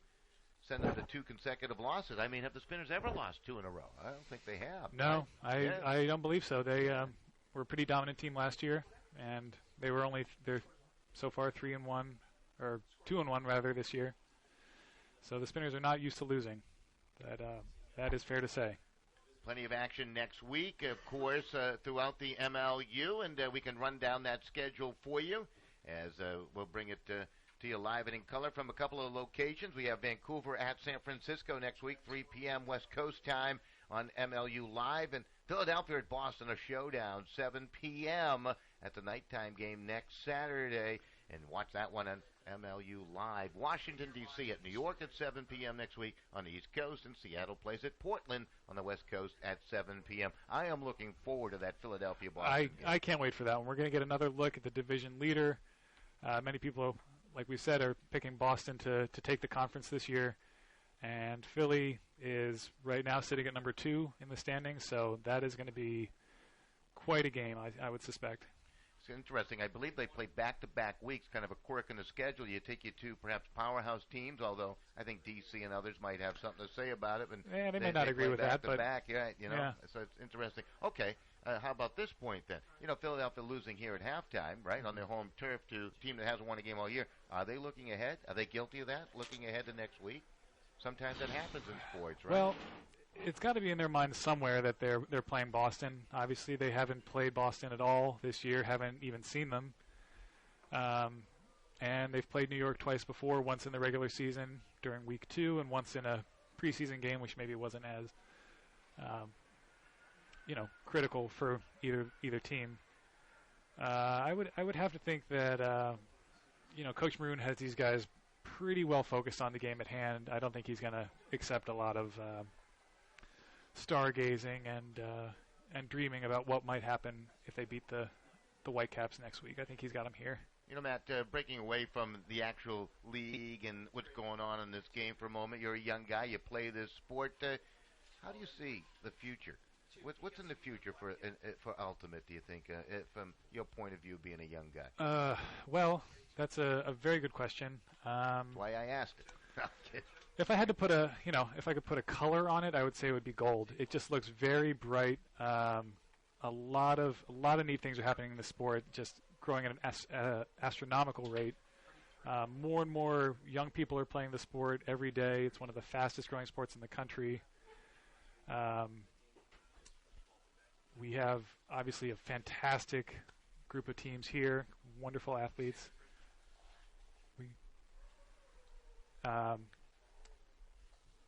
And we're seeing players do things and getting the recognition that they deserve. Being highlighted on TV, on video, on the internet. All these players are finally being recognized as the star, freakishly talented athletes that they are. These guys are doing fantastic things for the sport. This morning actually, Don, the Spinners were hosting a clinic with I wouldn't even call them a local high school team. They were Western Wayne High School up in, I believe, Scranton. Came from 3 hours away this morning. Woke up at the break of dawn to be here and do a clinic with the Spinners. And the Spinners ran through some drills, ran a scrimmage with them, and from what I've heard from all the players I've talked to, it just sounded like a phenomenal experience. And that, I think, is what we're going to see more and more of in the future of Ultimate, is the level of play rising and the best players helping to bring along the next generation. And that's true. That's what it's all about. Yeah, it really is. It's what it's all about. And getting down to the youth level, of course. Both teams coming back onto the field. The first time these two teams met, the Spinners, of course, and the Rumble was an interesting game. 19-17 victory for the Spinners in that one. And as we come back here for the second half, it is the Rumble leading by 1. Can they hold on here today? Well, I asked Coach Q of New York at the beginning of the game whether that loss was going to be on their mind. You may remember in the last point, or the second to last point, Philadelphia pulled to New York. Score was 18-17 Philadelphia. New York is receiving the disc, has a chance to tie it up, and Mazur made an uncharacteristic throwaway, just turfed the throw. Philadelphia converts the quick break, 19-17. Pretty heartbreaking loss for New York. So you think that might be in their head somewhere, especially if they end up being down in this next quarter. But we'll see. They seem to be playing with a new energy and a newfound pressure that haven't really seen from them yet this season. Well, just about set for the second half to start here, quarter number 3. It'll be the Rumble to receive the pull. That wind really whipping now, I'll tell you that much. And it's going to be interesting to see how it affects play here in the second half. It certainly affected some of the play in the first half, although both teams are certainly being pros as they are, able to make some adjustments and give us some high-quality play. And let's see what happens here in the second half. You can see the wind blowing the uniforms around on all the players out there, including the handler right there. That's Mazur, as he had a quick touch to McBride and floats one up there. Bear tried to swat it away and couldn't get to it. Avigan will field it. That thing was just lofted up there and kind of just hung there like a helicopter for a moment. Yeah, the wind is definitely playing a different role in this quarter so far. Rumble coming out, showing some patience on this offense. Mazur will huck it downfield. Mazur doesn't speak. That's Achilles. He doesn't care about that wind. No, not at all. Hangs it up, and Pan is going to get to it and intercept it. So they turn it over. Well, I guess you got to test the wind at some time too and see what it's going to do, right? Might as well do it early in the quarter. You got to show your opponent that you're not intimidated by the conditions out there. Faust will knock it down. Might have got poked in the eye when he knocked that down. He's rubbing his face right now. It might have been Fafari who gave him a little face rub. But he's okay. He's controlling it. The Heyman lays it out, and he couldn't make the catch. It's a little too far for Heyman. And some nice. Would you look at that? Mowitz made a terrific play on the far side. Dump throw, or quick upline pass going to look like Dave Bayer, or Mike Panna rather. And Kuzmowicz just throws his body out there. Phenomenal D.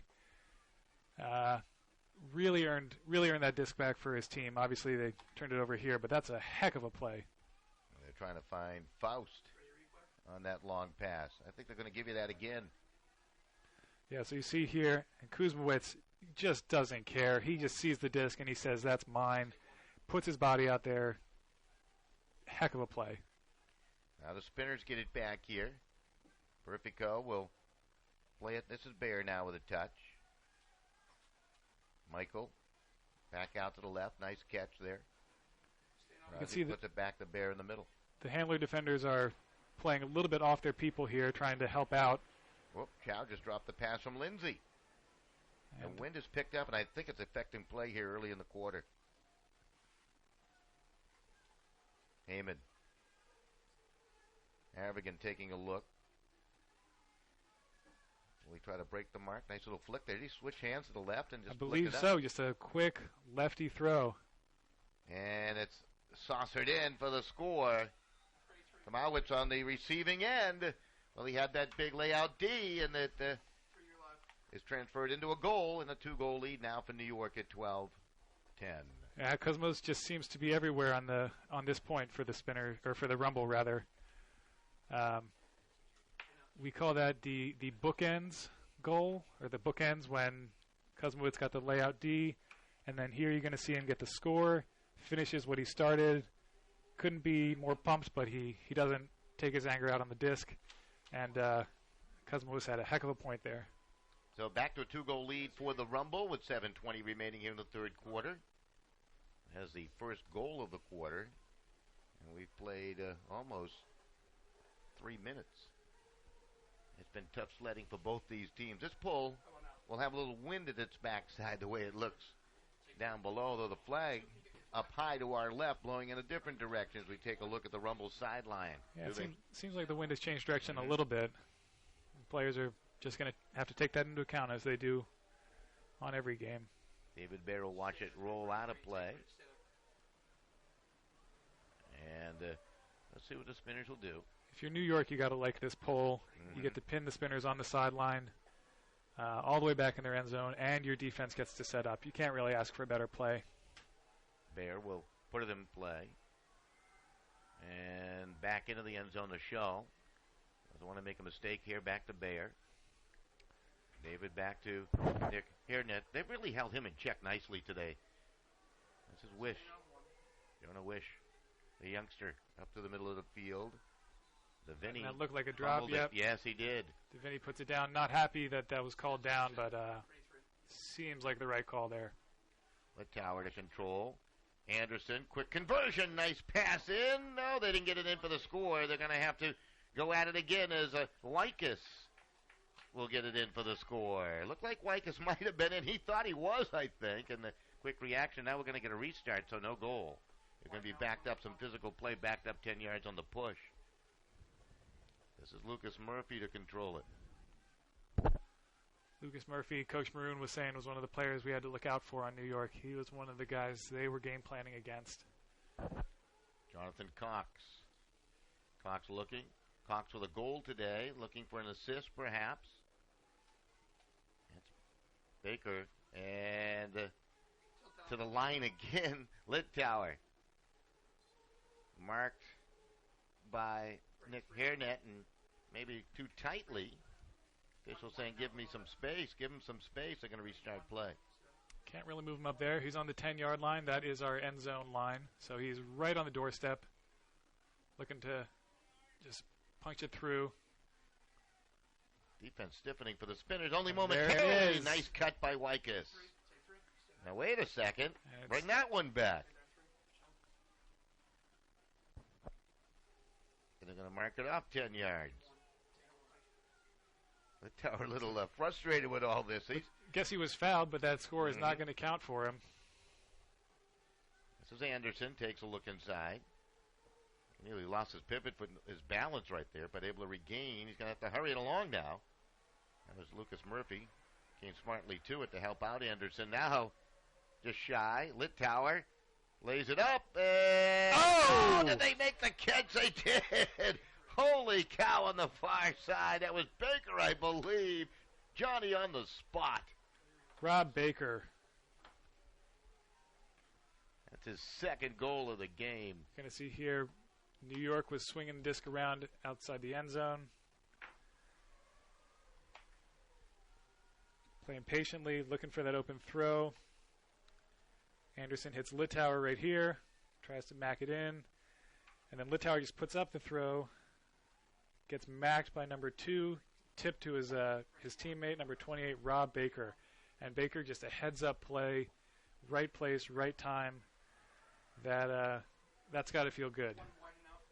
And they get that 3-goal lead back at 13-10. They jumped out to a 3-0 lead to start the game way back in the first quarter. It was knocked down to a 1-goal advantage, and now they got it back up to 3 as they have scored 2 consecutive here in the third quarter. Yeah, and I'm going to attribute that last point. A lot of that was made possible by the fantastic pull they had right away. They took about 2 minutes of time off the clock in that possession, too. We're down to 5 minutes remaining. So a good long possession, of course, aided by a couple of infractions. This is Hairnet out to Pana. Pana looks downfield, nothing going on. Now he'll flick it nicely to Glazer. Glazer looking into the end zone, couldn't find his cutter, plays it back on the dump to Hairnet, the Bear. And they swing it near side to Thor. Stephen Thor spinning, trying to move away from that mark. This is Shull. Back to Thor. Look at the hustle away up. Couldn't get it. Just a little bit too far for Thor. Have to think the wind came into effect there. Art Shull is a solid thrower, not known as the best thrower, more known for his legs and his endurance, but usually a makeable throw there. So they turn it back to the Rumble. Rumble trying to build their first 4-goal lead. Oh, a little layout D by Shull. Took a gamble, couldn't get to it. Has to get up and hustle back in the position. That's one of the disadvantages when you miss on that layout. You got to do a lot of running to get back. Yeah, when you're as fast as these guys are and you lay out, that's going to take you pretty far, pretty long time to slow down. Heyman, Murphy, Mazur.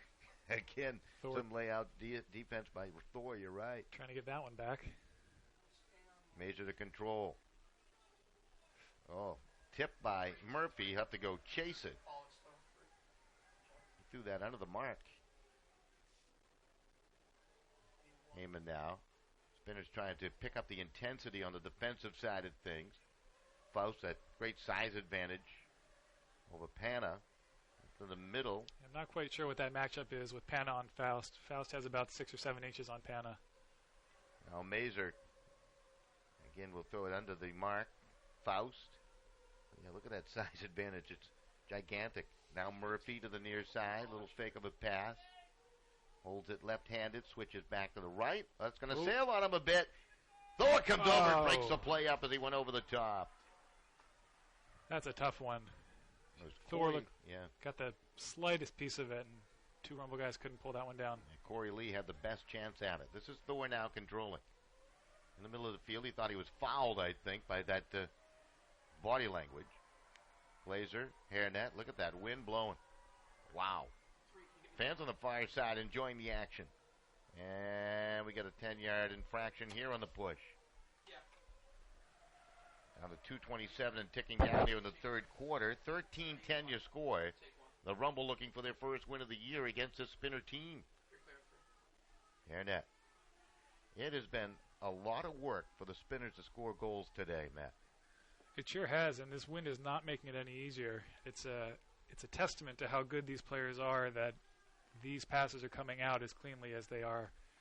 The wind is very difficult, and that is a difficult throw. That's a very difficult throw from here and at. But most of these passes, these guys are just a step above. I'm not sure if I'm out there.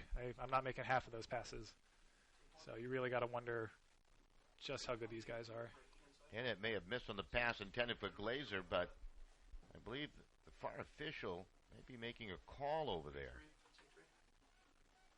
And this is going to, go against. Trying to figure out what they're going to do now.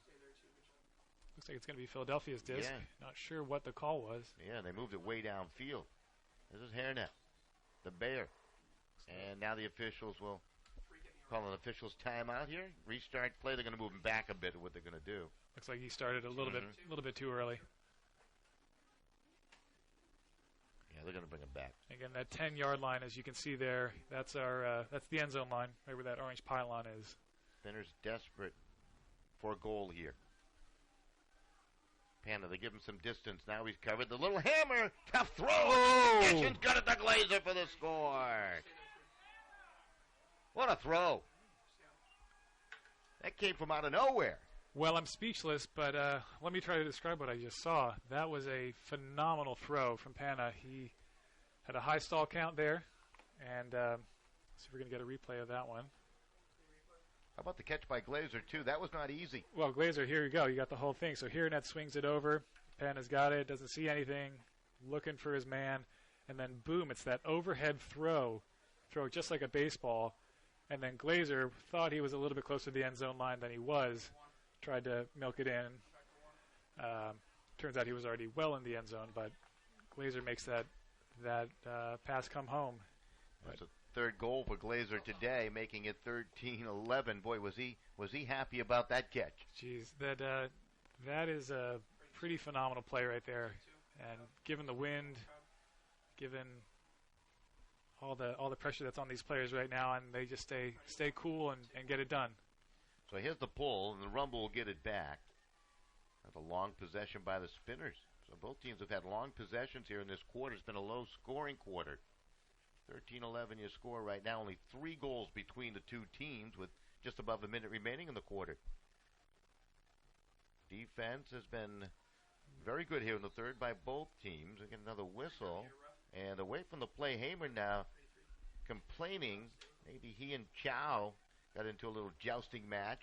Yeah, not sure about that, but I do like that matchup. Chow, one of the fastest players on the Spinners, and Heyman, as we've said 100 times already, he is just a stud. He is one of the linchpins of this offense. So they're having a couple of words. Down to 60 seconds remaining here in the quarter. We already had a little Armband doled out to Mr. Anderson back in the first quarter. Yeah, you can see two players there. Number 21 on New York, Anderson, Joe Smash Anderson, and number 2 on the spinners, Nick Perifico, both wearing orange bands on their arm. And I'll get a chance to explain what those bands are in just a moment.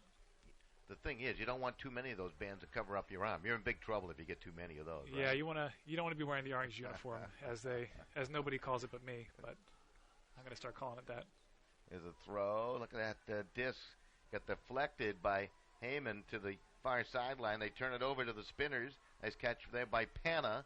Spinners right now could cut it down to a 1-goal differential if they can cash in on the turnover. Again, you're seeing this Braz on Mazur matchup. That's Zargum in the lineup over there. Called him Pana for a second. That's actually Zargum. Haven't seen him out there too much today. No, this is Chow. Philadelphia must be going with their look-alike strategy, where they put on the mirror image player. They do look pretty similar. Don't they? You see Perifico with the armband. There's a throw upfield. Zargum makes the catch. It's feathered in and caught for the score by Lindsay to make it 13-12. Boy, they needed that. Yeah, that's a pretty big relief for the spinners. With only 8 seconds left in the third quarter here, if they had given up that score, that would have been a pretty big swing. Three points down in the fourth quarter. Here you're going to see Zargum with a beautiful throw. You just look at the way he steps out around his defender, through 2 defenders, right in front of him. That is a tough throw to make, and seems like an upwind throw given the way the flag is blowing right now. Now, did they leave too much time on the clock for the Rumble to work with here, with 8 seconds remaining in the third quarter, and the Rumble leading it 13-12? Yeah, 8 seconds, a lot of time, and I can almost guarantee you're going to see the disc in Mazur's hands at some point. Going to be looking for that long bomb. Long pull down the field would be important by Pana. Pana will hang that one up there. Defense allowed to get down a bit. Good strong throw considering the conditions, and got a fortuitous roll. Look at it. And that is not what you want to see. That is less than ideal for New York. To the sideline. Oh! I like that. Mazur with a great play, and Faust, but maybe late. Will that count? They're going to let play continue, and it's going to drift. And out of play. Baker didn't haul it in. We had the makings of a fantastic play right there. Play by Mazur on the sideline here. Mazur, we call that a greatest, what Mazur just had there. So the disc is going out of bounds. Mazur jumps while he's still in bounds, grabs the disc, and throws it back into the playing field. We call it a greatest. It's one of the greatest plays you'll see. It is a very difficult play, especially if it's completed like it was there to Faust. Leaves me speechless. We'll take a quick break. We'll be back with more. The fourth quarter upcoming, and they've led the entire way. Rumble leading the Spinners 13-12 on MLU Live.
1 quarter remaining.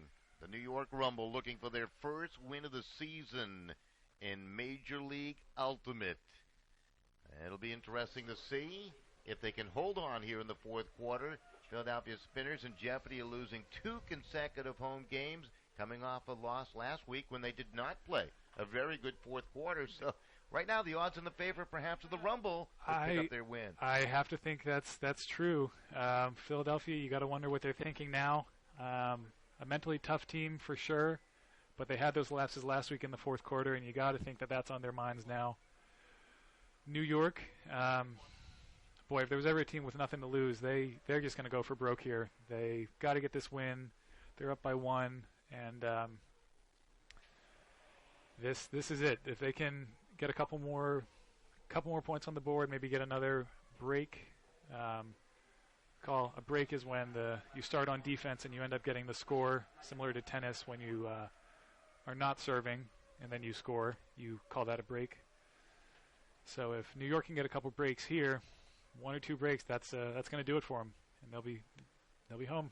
One thing these folks might need out there on the field is those Wave-borne sunglasses. The Wave-borne is a sunglass company that combines affordable fashion with a mission to have a major social impact. For each pair of sunglasses sold, Wave-borne helps a person in need in one of 2 ways. We provide a new pair of prescription eyeglasses through our nonprofit partner, Unite for Sight, or B, we fund a portion of the vision-restoring cataract surgery for a person in need through their nonprofit partnerships. That's great. That's great stuff as the pull to start the fourth quarter. Check them out at waveborne.com/campaign/MLU. Those sunglasses are cool looking, too. I got myself a pair of those, and very happy with them. Yeah, and it's a great organization, the stuff they do to help kids in need. Chow sends it towards the end zone. Big possession. Did he get it? No, it's knocked away. The defense just splendid again by Avigan on a much smaller Dan Fafari. And he used that height advantage to his advantage and broke it up. Yeah, Avigan, one of those veteran players for New York. He's been around the game for years and clearly making his presence felt today on the field. So the Spinners could have tied the score if they could have cashed in, but could not. Oh, they're going to get it back with a short field to work with. Is that pass too far away from Avigan? But wait a second. Maybe an infraction here, and they're going to give it back to the Rumble as Bayer might have been just too physical on him. So Avigan gave it his all, and turns out he gets it anyway. Ross Littauer's had a nice game today. He has played with some intensity for the Rumble to control. Looks it out. Oh, a wonderful throw. Mazur, can he get it? No. Knocked away. The D just too strong. There's Braz on that matchup. We've been talking about that all day.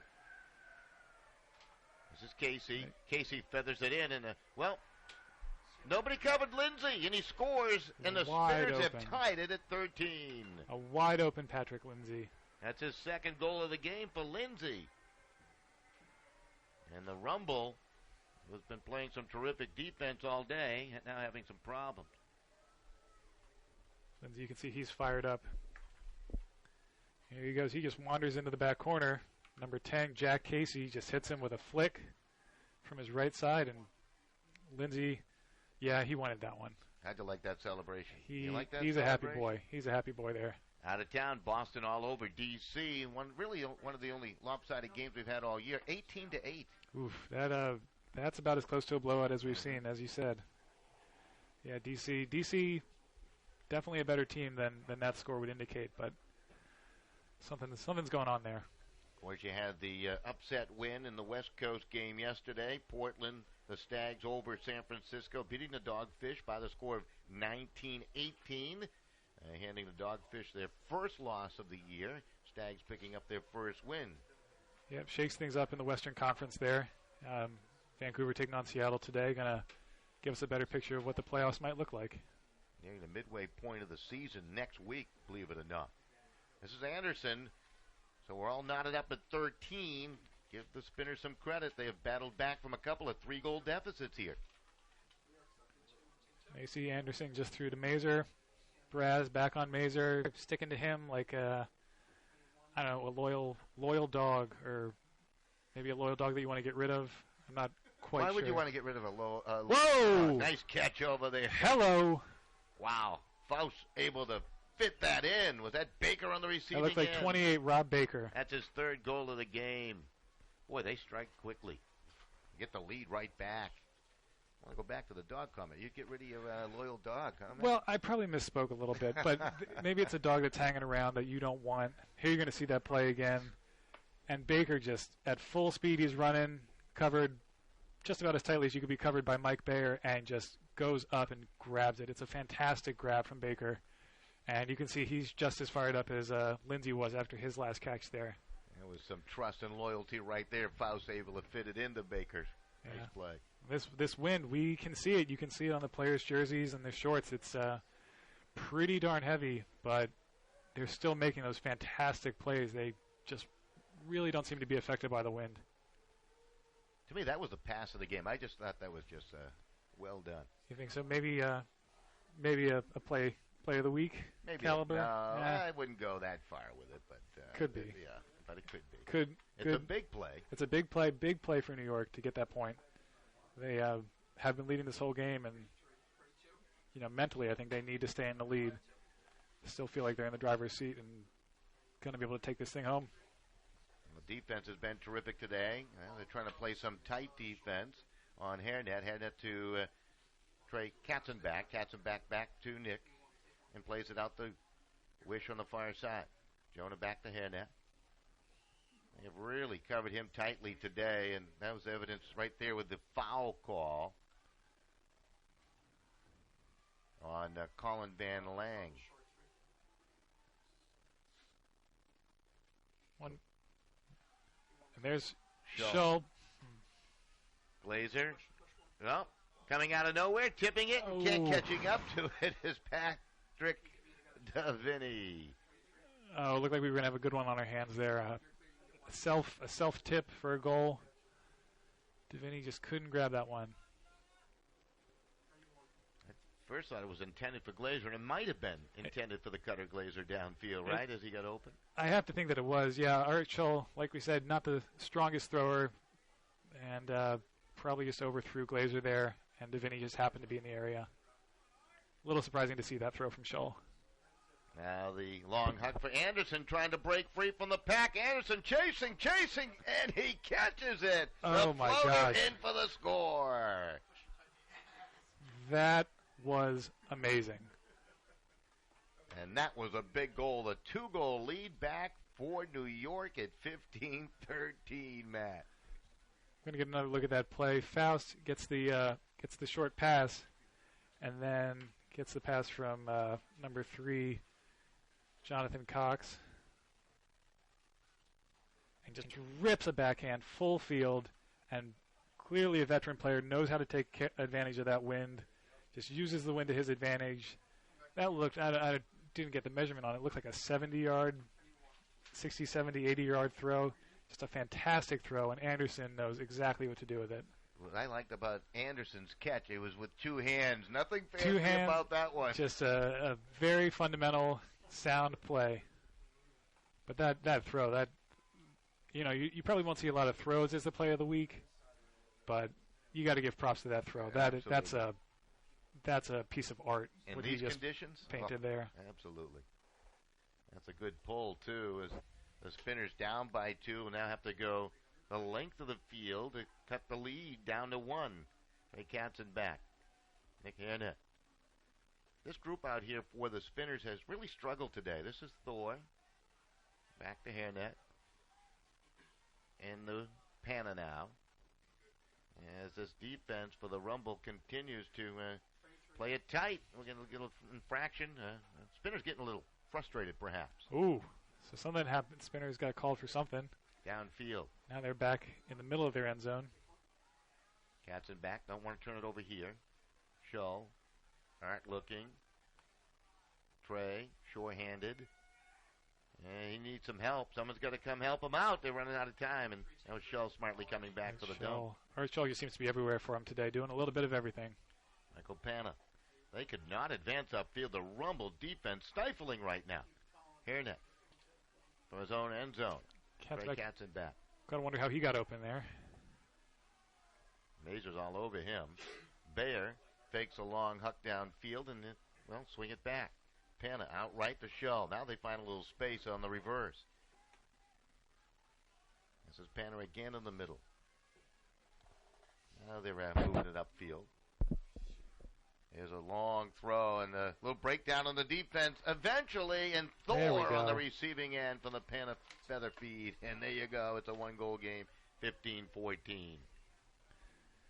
Well, that's a big point for the Spinners. They had their O-line out there, their best 7, and they needed that point. Here you're going to see that throw from Panna. Just another beautiful throw using that wind. You see the disc just sit there at that last second, just using the wind to his advantage. Puts out about a 30-yard throw to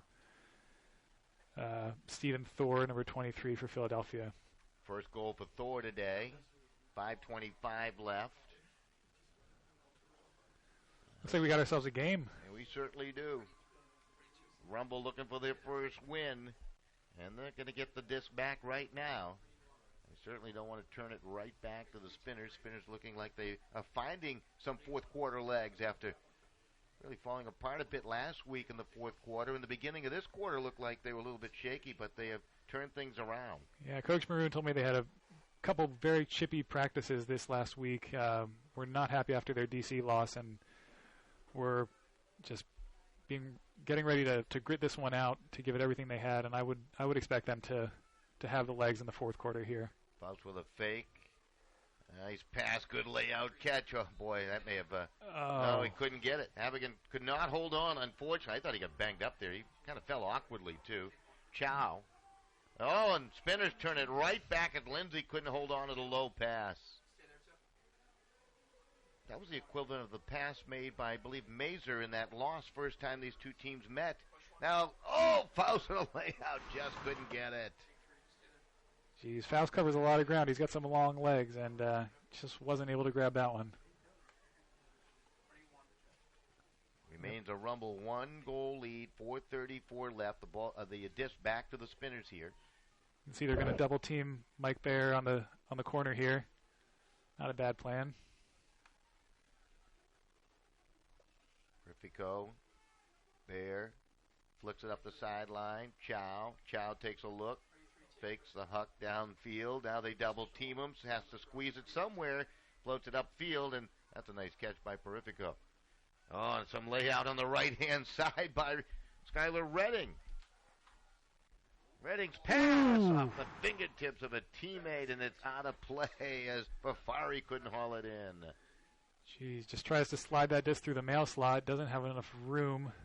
And Navigan is banged up now. I thought he was banged up earlier, and he's down. A little bit banged up. I don't know if he just cramped up or hit his knee like a funny bone, perhaps. Looks like he's going to be all right eventually, although I'm not going to predict things. We'll take a quick break with the injury timeout. Why don't we do that? 14 points up on the board for Philadelphia, but New York has 15 looking for their first win. 15-14 tally. Back with more on MLU Live.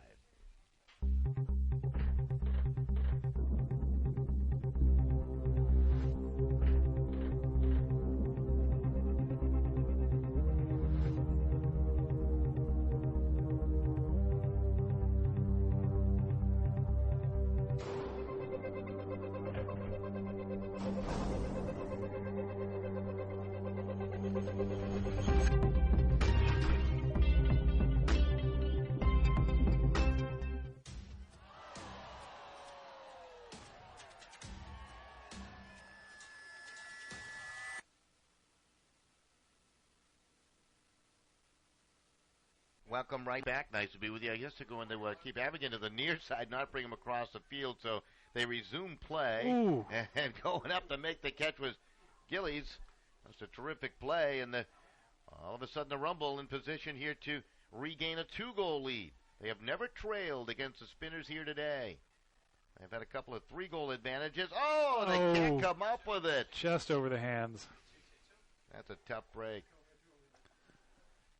Nalaude looked like he had that, but that time the wind was not a friend of the Rumble. Nalaude got a hand on it, just couldn't haul it in, huh? Oh, there's the intercept by Faust. That was kind of thrown right to him. I have Heyman. When you have Heyman, Faust out there together, I mean, that is a dynamic duo, isn't it? Yeah, things just seem to happen with those guys. We get a timeout on the field. That allows Abigan, who's away from our camera angle, to walk back across the field under his own power, which is good news. Yeah, he seems to be all right. I don't know what's going on in the field. Both teams almost like in a football huddle out there right now. Must be a timeout call. Someone's calling the play. It looks like Coach Q is going to be in there talking to his New York guys, and Coach Maroon is right in the middle of his huddle there, as you can see, trying to draw up the defense of what they're going to be throwing this next possession. Down to 2:59 left. I mean, this is a critical possession for the Rumble, leading by 1. They score here, they're going to really put a lot of pressure on the Spinners. Yeah, this is I would think right where the Rumble want to be. It's a good position. They got their foot on the gas, and they can not quite pull away, but get a little bit further. Start getting Philadelphia in their heads a little bit, make Philadelphia think more about the score, where they have to be, what they have to do. You gotta like New York's opportunity here. Well, we got the quick break. Just a reminder, next week some big games on MLU Live. Vancouver at San Francisco on the West Coast, and of course, it's going to be a dandy as Philadelphia and Boston will tangle for the first time this year in Boston Saturday night, 7 p.m. here on the East Coast. This is Lucas Murphy to control for the Rumble. Rumble looking for their first win. Oh, they're going to turn it over. Oof. Kind of an ill-advised pass. I feel as though Murphy's clock on his head was saying time was ticking down. Kind of forced it. This is Thor. Leon Chow. They give him some space. So he'll play it to the sideline to Redding. Skylar Redding hasn't played much time. Oh, and it's dropped by Perifico. That's a tough break. Looked like he stumbled when he tried to make the catch, and then he turned right back his post. Couldn't hold on. Wow, that is uncharacteristic of those players. We're going to get another timeout down on the field, so they'll stop the clock with about 2:15 remaining. I wouldn't be surprised if they put a couple extra seconds up on that clock, because the official on the field now checking his timepiece, and they may leave it as is. Good job by our clock operator to our right. He's quick with the fingers. That's not an easy job. No, I look at that. I look at that scoreboard control board. Even the scoreboard's got a board, and I get a little lost. So, gotta tip my hat to him. Absolutely, beautiful turf field, of course.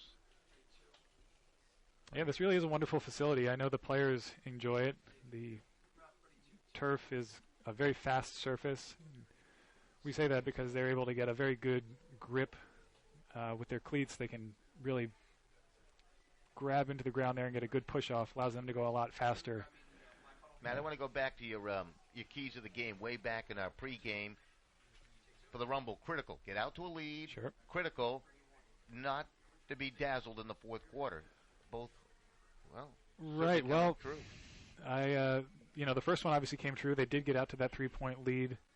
We're going to see if they can hold on to that fourth or that second one there. They have their chances. You got to think Nurse came into play a little bit on that last drop from Faust. Yeah, they tried to hurry it a little bit, and yeah, I think they could smell that they're close to the win, and really that's not what you want to be thinking right now. I guess there's two ways you can look at it, right? When you're in possession, do you want to take time off the clock, or do you want that 2-goal lead? Of course, you want both, I think. Yeah, I'd say when it's this close, you just get the points. There's no clock management. You just need to get some points. Katzenbach controlling. Katzenbach looking. Katzenbach to the sideline. Here to Glazer. Glazer back to Trey, and up the middle they go. Hairnet will lay it out to Thor. He had to make a leaping catch on the one that nearly got away. They mark him. A little physical on the play right there, and that's going to be a 10-yard infraction against the Rumble. So we'll get a restart. Down under 2 minutes left. Spinners have never led in this game. Katzenbach lays out to make the catch. The big man goes down. You don't see that one a lot. Get up quickly, too. This is Glazer. The hairnet. Oh! One-handed catch. It might have been Look at that catch. Game-saving catch, or at least attempt at that, and then Shull dropped it. What a point. That was a point full of unexpecteds there. Now can the Rumble cash in and complete the break? No, they turn it right back. Bear has it. Cox had fallen down and never got back to the disc. This is David Bear to Nick Hannett. Layout attempt 1 minute, Jeff. by Van Lang went for naught. Down under a minute remaining. The Rumble leading by 1, but the Spinners in possession. Trying to force a tie. Glazer spinning, and Anderson bumped him a little bit. 10-yard infraction. They move it downfield, and the Spinners that much closer to tying it. Scholl. All right, takes a look. Little fake. Flicks it out. Kind of a dangerous pass. Bear able to collect it. Nice work by David Bear. Oh, look out. Wish trying to get to it, and the youngster comes up with it. What a catch by Wish in the show, and he scores to tie it. What a play by Wish and Scholl. Wow. You got to look at that play again. That's a third goal of the game for Scholl. That's a big one. It ties it at 15 with 29 seconds left. Incredible play. You're going to get another look at that. Dave Bear with the disc here. Can't find anything from here, and that puts it up. It's gone. It's gone. And then Jonah Wish just pulls it down, says no, it isn't, and then throws an amazing inside-out angled pass to Scholl, who knows exactly where he is on the field, drops his feet on the right side of the end zone, gets the score. That was a phenomenal grab from Wish. That disc should not have been caught. That disc was a turnover, and the 18-year-old, the recent high school graduate, we have to keep in mind, just makes a phenomenal play. He certainly did. Now Chow with the pull. This is a very important pull downfield. It's going to be difficult. It could be into that wind, and it is going to be a low, short pull, and good opportunity for the Rumble. When they touch it, they will start the clock. Down to 29 seconds left, tied at 15. They're looking for their first win. They got their good hands people out there. There's a throw intended for Fosse. Tried to make the catch, couldn't get it over the top of Paparone, who comes up with the interception. He's a new player to the Spinner team, and he comes up with a big play. Now the Spinners with 10 seconds left. That's Pana. Pana looking. They play it up. They got a chance here with 4 seconds left. They're going to send it towards the end zone. Lindsay there. Can't make the catch at the horn. And we're going to overtime, tied at 15. Wow.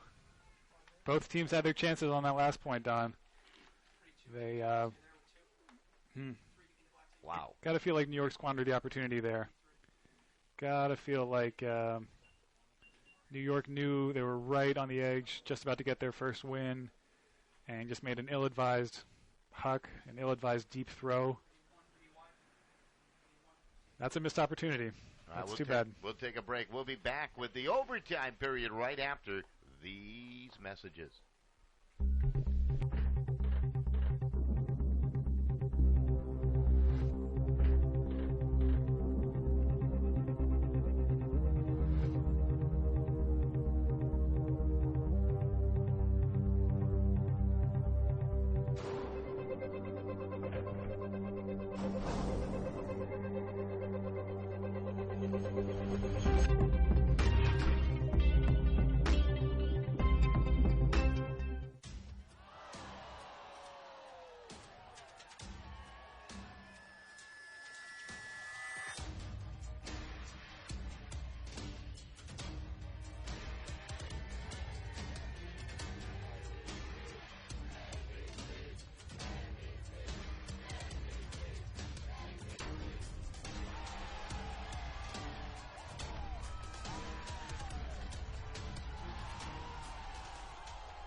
All right, welcome right back. As you can see on the scoreboard, we're heading to overtime. The New York Rumble and the Philadelphia Spinners. By the way, if you haven't had enough of this on Comcast. And who right? could have? Right. Who could have? Comcast, 3:30. They're going to have a replay of last week's game between Philadelphia and Washington, D.C. Current won by, well, I shouldn't tell anybody because you haven't watched it. But someone on did Comcast, win. Right? Someone did win. Comcast will have it It's, on what, Baltimore? Baltimore area, the D.C. metro area, and the Philadelphia metro area. It's the Comcast network is the channel, TCN as it's known. That's going to be exciting. 3:30 today. Should be a great stay game. with us through the overtime period. Oh, yeah. I do believe, Don, that this is our first overtime game in the NLU. I may be wrong about that, but this is the first one that I have seen. This is probably a good time to talk about the bands that you're seeing on a couple of the players out here. Number 21 on New York, Joe Smash Anderson, and number 2 on Philadelphia, Nick Perifico, are both wearing orange armbands. They get those for flagrant fouls, fouls that are too aggressive, plays that are, just a little excessive and dangerous, maybe foolish. I believe, actually, in this case, both players receive those armbands for some light taunting of the other. And what that means is it's equivalent to the yellow card in soccer. You get one, it's a warning, essentially. You got to wear that on your sleeve for the whole game, the rest of the game. And then you get the second one, and you are ejected from that game. So if either Perifico or Anderson gets another ban, they'll be out of the game, and they'll be suspended for the next game. And if at any point during the season you get 3 armbands to your name, then you will be suspended for the next game that you're eligible to play in. So these are not things that you want to see, but it's a good way for the referees to be able to keep the sport safe and fair and keep the players in check. Fans into it as we begin the overtime. That was well done, Matt. And you're right. Let's see good sportsmanship out there. So the overtime works this way. They're going to play 5 minutes. Whoever scores the most goals will win it. If they're tied through the 5-minute overtime period, they'll play another 5-minute overtime period. And if that ends in a tie, they'll go to a sudden death format. This is Mazur on the turnover here for the Rumble, and they're trying to strike the do, and they take the lead at 16-15 on a goal by Jonathan Cox. It was a beautiful scuba from Mazur. Let's see if we can get a replay. I'll just tell you what exactly the scuba is, because it's a little bit of a strange word. That's Jonathan Cox's second goal. So you're going to see Mazur. He's a right-handed thrower. Reaches across his body here, still over there, and then just pops it up. Goes right over the hand, or the hands and the head of his defender. It's an upside-down throw, very difficult throw, made infinitely more difficult by this wind. But obviously he's Chris Mazur, the amazoring Mazur, and he just, isn't a big deal for him, and gets that nice break, puts Philly puts DC puts New York in a good position. You can try all 8 teams before you get it right if you want. I mean, a throw like that puts every team in a good position. So, in my defense, I'm sure every team would have loved absolutely a thrower and a scooper as good as that one from Mazur. Absolutely. So now the Spinners, they get it back. It's kind of been their MO here today. Turnovers have cost them dearly.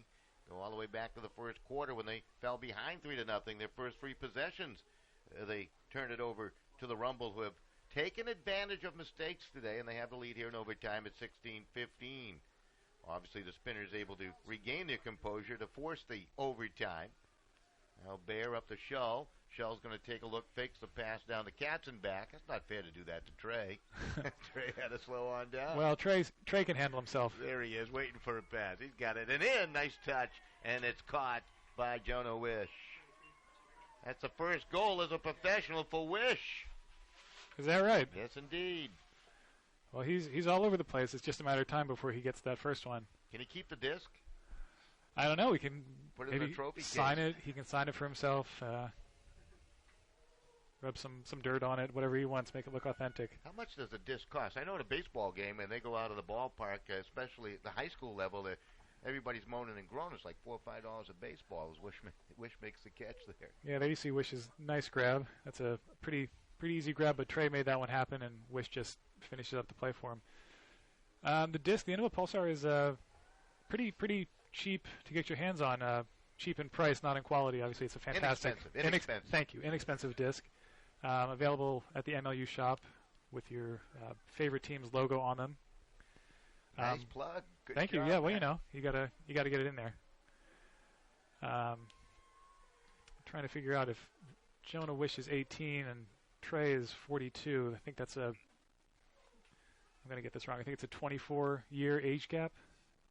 I go with an average age, make Trey feel better. A little Yeah. turnover by the Rumble. For the first time, the Spinners can take a lead. Oh, that was a nice catch there by Fafari. They rule it a catch. Play continues, and Chow scoop it up. They indeed say he did. Now Bear. Panna. Bear. Boy, a couple of catches right off the top of the turf to keep it going here for the Spinners. Yeah, those are those ones where you just need that extra half inch. Bear knocked down by Faust. Yeah, and he's ran gonna into a wall. He's going to be looking for that foul call. New York, you can feel they're playing very, almost frantic. I think they realize how close they are, how close they were. Let's just hope it can be a good frantic and not a bad frantic for them. Bear looking around. Scott out in the right. Spinners looking for the lead. Ozzy able to play it. Now Panna up ahead. The Chode makes the catch. They rule him in for the score. And the Spinners take their first lead. It's an overtime here at 17-16. Liang Chow, team captain, just doing it all for the Spinners today. There you go. You're going to see Panna break, a nice around throw of his mark, and then Liang Chow wide open. One of the fastest players you're going to see on the field here. And that's just no big deal for him. He just another day at the office for Liang Chow. That's his second goal of the game. That one a big one. And all of a sudden the Spinners on top of the Rumble. It took them all afternoon to get a lead here with 3:09 remaining. Tell you what, they're charged up now. Yeah, I would not like to be New York in this situation. I'll tell you why. They had it, plain and simple. They had it in the first quarter. They had it in the second quarter.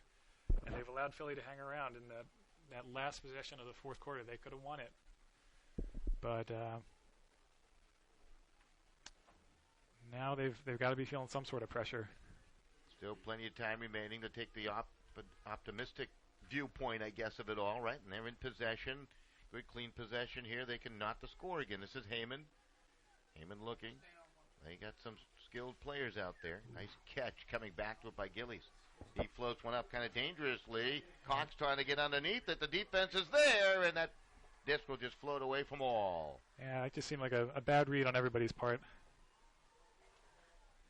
And it's turned right back to the Philadelphia Spinners looking for their first two-goal lead of the game with 2:39 remaining in overtime.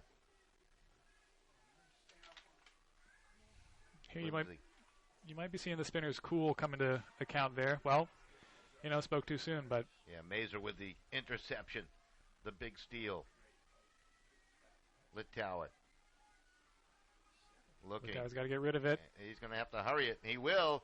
Lays it out to Gillies. Can't make the catch. It might have been tipped by Jonathan Casey, and they turn it back to the Spinners. They rule no foul there, although it looked like it was very close to being some contact on the play.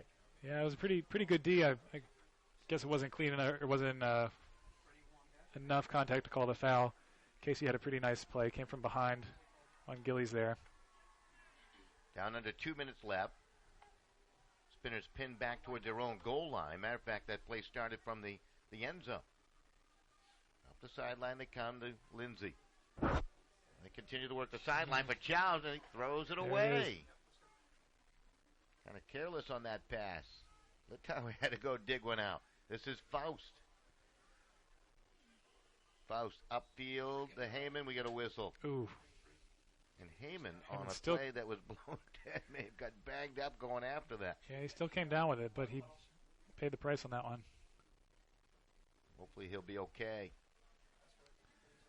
I believe we're getting a timeout call. Seems like a timeout. Coach Q wants to talk it over, bring his guys in, get them calmed down. I think that's a smart call.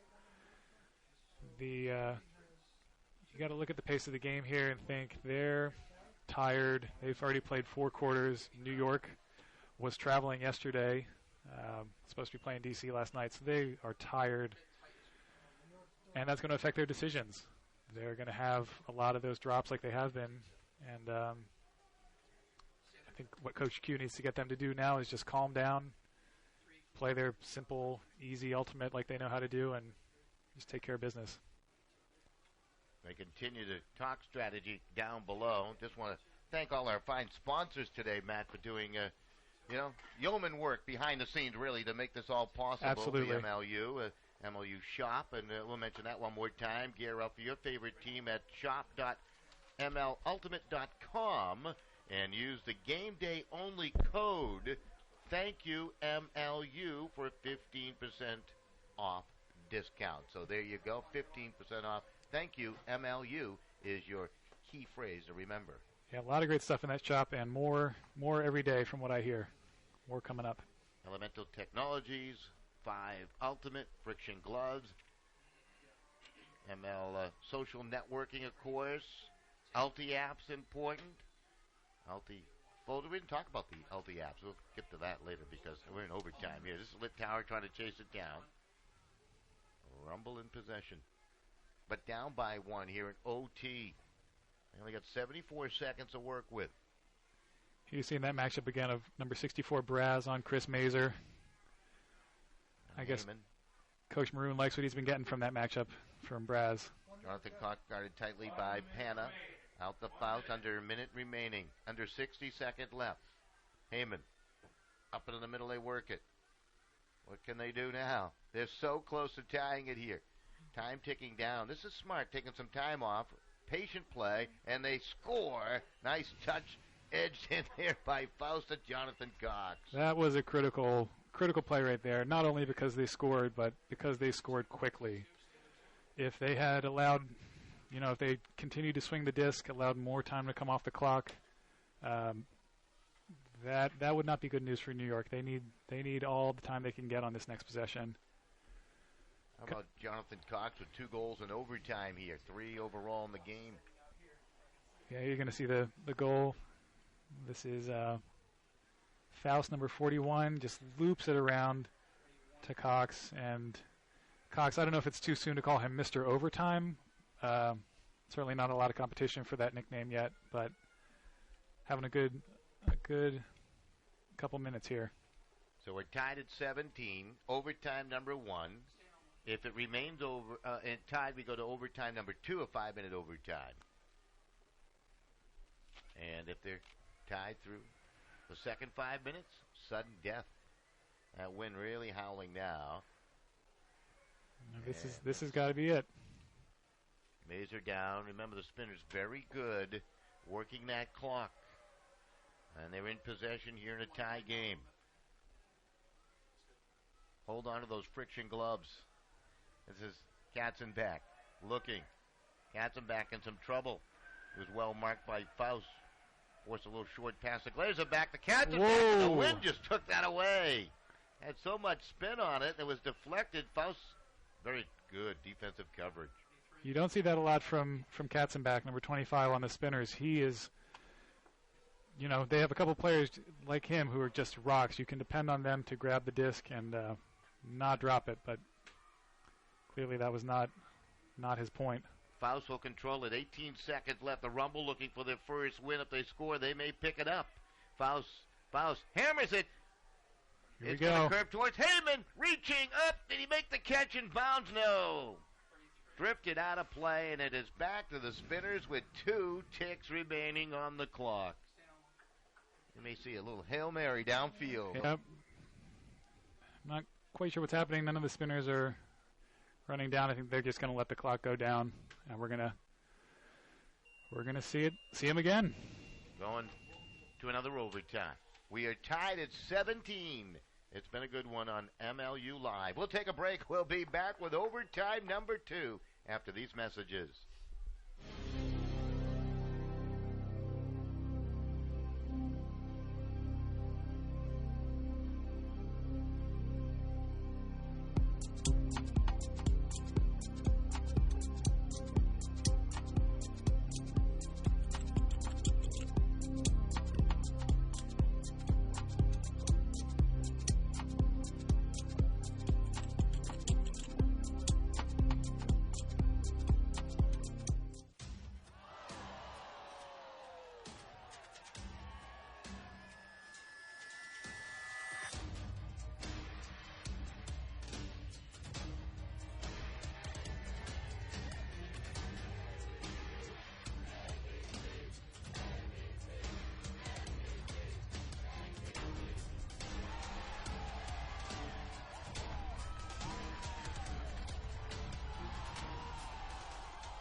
right back here as we settle in for overtime. Number 2, the Rumble and the Spinners in a good one. Tied at 17 here in OT. And, well, Matt, we're getting more than we bargained for. What a game. I think so. You can see there, this is our game of the week, and I think it's living up to its billing. This game has it all. It's got the defensive plays, your offensive jaw droppers, and this is where you separate the men from the boys, I suppose, men from the slightly less talented men, less manly men, however you want to describe it. This is it. This is overtime. Place is a buzz here today. Nice crowd across the way, enjoying all the action. They had a little halftime ultimate game going on. Yeah, we did. All Saw kinds of activity. Some good plays out of the kids from Western Wayne High School. Really a wonderful bunch of kids here for their second annual clinic with the Spinners. So it's great to see them back here. Overtime number 2 underway. Littauer knocked it down, saved some yardage there with a knockdown. This is Heyman now off the feed from Mazur. Mazur, terrific player. Heyman, 2. They're out there together. They also have Faust, I believe, upfield. Yes, indeed. So they got their 3 big guns on the field right now. Littauer to control. Look at that throw. Absolutely terrific. That's Lucas Murphy. Up to Heyman. Danny into the middle. Oh, man, that was just sauce it out there to Littauer. Baker threw some mustard on that one. Geez, New York is just putting on a throwing clinic, a demonstration here. They're using beautiful throws. And catches, too. And it's the Faust and in for the score to Baker, and they take the lead in overtime, 18-17. Kamowitz really made that play with a terrific catch to keep it alive. Yeah, he is. He's been quietly lighting it up for them. He's getting a lot of short under passes where he has to come back into the disc and grab it. Quietly doing his thing and contributed a lot on that last one. That's the 4th goal of the afternoon for Baker, his first in overtime. Yeah. The story, I think, one of the things you have to notice on that last point was all the beautiful throws that New York was putting down. We've said it before, but the wind takes what would already be a difficult throw and just multiplies it by 10. The Rumble players were looping it around defenders, putting a nice little bank on it, having it curve right back into to their receiver. It's not easy to do that, and I don't know many other players who can do it as well as these guys were doing it. So a 1-point lead at 18-17 for the Rumble with the Spinners receiving the disc. Trey Katzen back. Bayer. Shull had to come back. Rumble defense going man-to-man again here in the overtime. They've been doing that throughout the day. Now Nick Hairnet. Hairnet has not had much space at all to work today. This is Glazer. They work the sideline to Shull.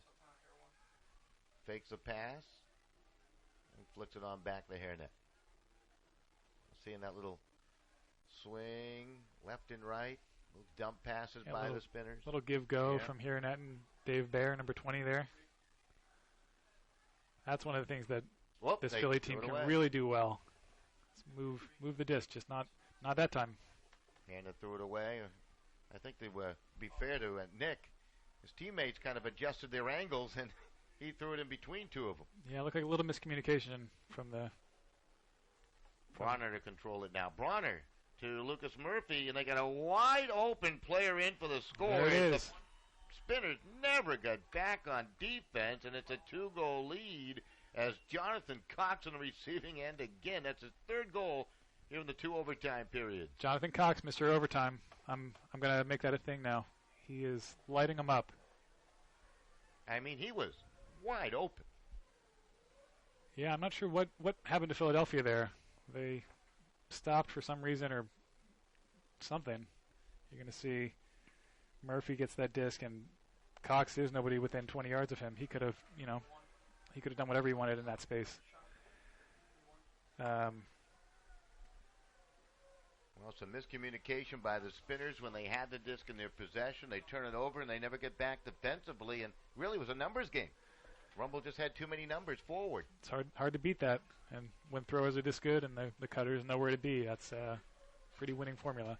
So 3:08 remaining and a 2-goal advantage now for the Rumble. And the Spinners will have to really play with some urgency here.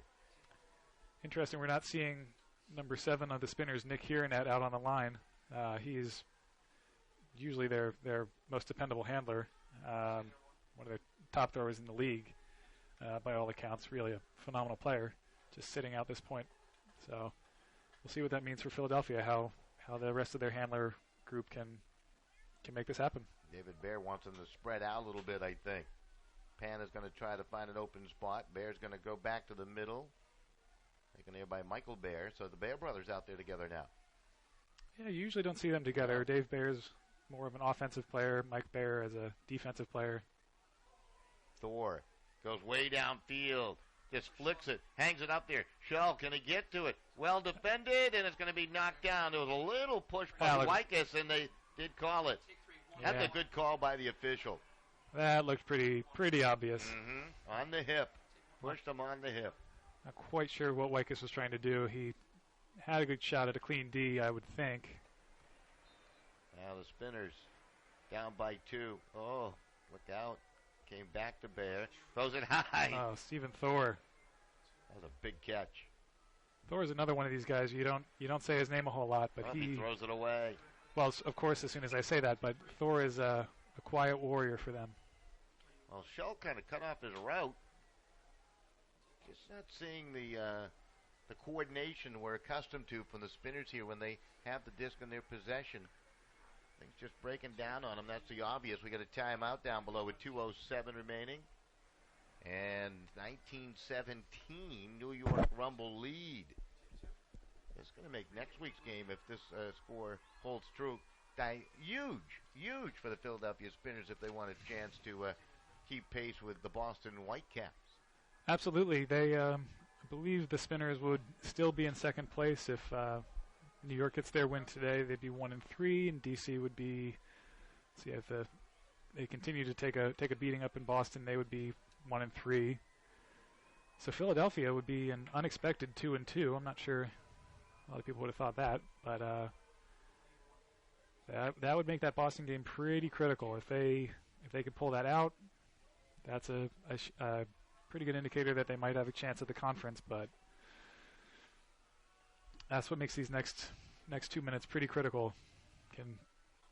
You can bet that if the Boston guys knew what was happening now, they'd be rooting for New York. Yeah, absolutely. Huh? Who knows? They might be. Yeah, you don't usually say that though.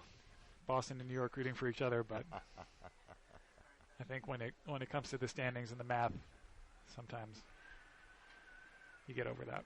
Well, coming out of the timeout, the Spinners down by 2 goals, 19-17. They just gave up possession to the New York Rumble. Rumble working with that wind kind of blowing at them if you're looking down on the field. Yeah, this is not an easy place for the Rumble to be in. They got Mazur, who's pretty good. Got it to Lucas Murphy. Murphy has quietly had a nice day today, and Faust just turned it over. Little mental error. Took his eye off the disc, and it's right back to the Spinners with time remaining to do some damage here. But Chow can't make the catch, and it's turned back the other way. That's just how this game seems to go. The one team gets a turn. The other team gets too excited.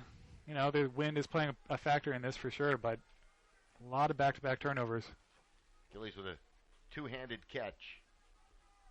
Rifico all over him defensively. It's floated up there. This could be trouble, and a little bump by Chow. Mazur's looking for the foul. Indeed. From this angle, it was rather obvious. I think the officials caught it down below. Yeah. A little hip check by Leon Chow. Put him in a hockey uniform. You're going to see that great matchup we've been looking at all day, the Braz-Mazur matchup. Not sure quite who's leading now, but this is Faust controlling. And he'll hammer it across the field and got it there. Laid it in. Wow. How do you like it? A 3-goal lead at 2017. The catch by Robbie Gillis. You're seeing seeing some tempers flare there. I think Kuzmowicz was not happy with the way he was treated physically on that play by number 2, Nick Perifico. Perifico already wearing an orange band for an altercation in the first quarter with Anderson. You're going to take a look at that hammer, and boy, if you can't hear the wind, you just got to take our word for it. It is super windy. I don't have a good adjective for it. It's super windy, and that hammer into the wind. That's an upwind hammer across the field. That's the throw you always talk about. Is those are the toughest throws to make. The cross field hammer into the wind. It's pretty difficult throw, and that might have just put the cap on it for New York, up by 3 now. Wycus with a pull down the field. And the Spinners, you're right, down by 3, under a minute left. Would need a miracle finish here. David Bear. Yeah, and they got to be moving quick. Yeah. This defense by the Rumble, however, really slowing down an attack. There's a desperation huck downfield. It's going to float and be batted away by Baker's. Had a nice game today at both ends. Well, that might do it. Hiernett knew what he had to do. He had to get that disc out quickly, but New York doesn't really have to do much of anything now. And the Rumble will send it downfield. And it's going to be batted around, knocked down. It's almost like a punt in football right there in a sense. Just get it downfield and just eat up that clock. Absolutely. Thor knocked down. He's going to be okay. Colin Van Lang kind of ran over him a little bit. This is going to do it. Yep. Lee will hold on to it, and there you go. The horn will sound, and how do you like it? The New York Rumble have taken a road trip here to Greater Philadelphia and come away with a 2017 double overtime win over the Philadelphia Spinners, who win their first. I'm not sure anybody would have predicted this. New York going on the long road trip, supposed to have the game last night, got rained out, and coming here, playing a tough, determined, I would say angry Philadelphia squad, pulling out a 3-point win in double overtime. That's a story I don't think anybody imagined. We'll take a quick break. We'll come back and put our final wraps on things right after these messages on MLU Live. Your final 2017 New York Rumble over the Philadelphia Spinners.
right back here at the home of the Philadelphia Spinners, where the New York Rumble come away with an overtime win, double overtime win by the score of 20-17. 3 goals by Jonathan Cox in the 2 overtimes, leading the way for the Rumble as they improve to 1-3, and the Spinners will drop to 2-2. Next week, some outstanding games in the MLU.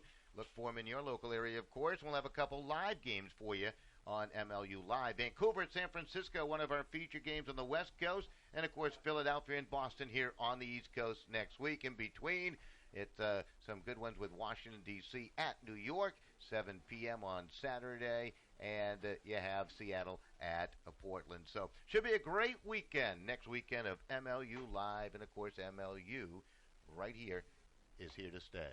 2017, your final score. It is a New York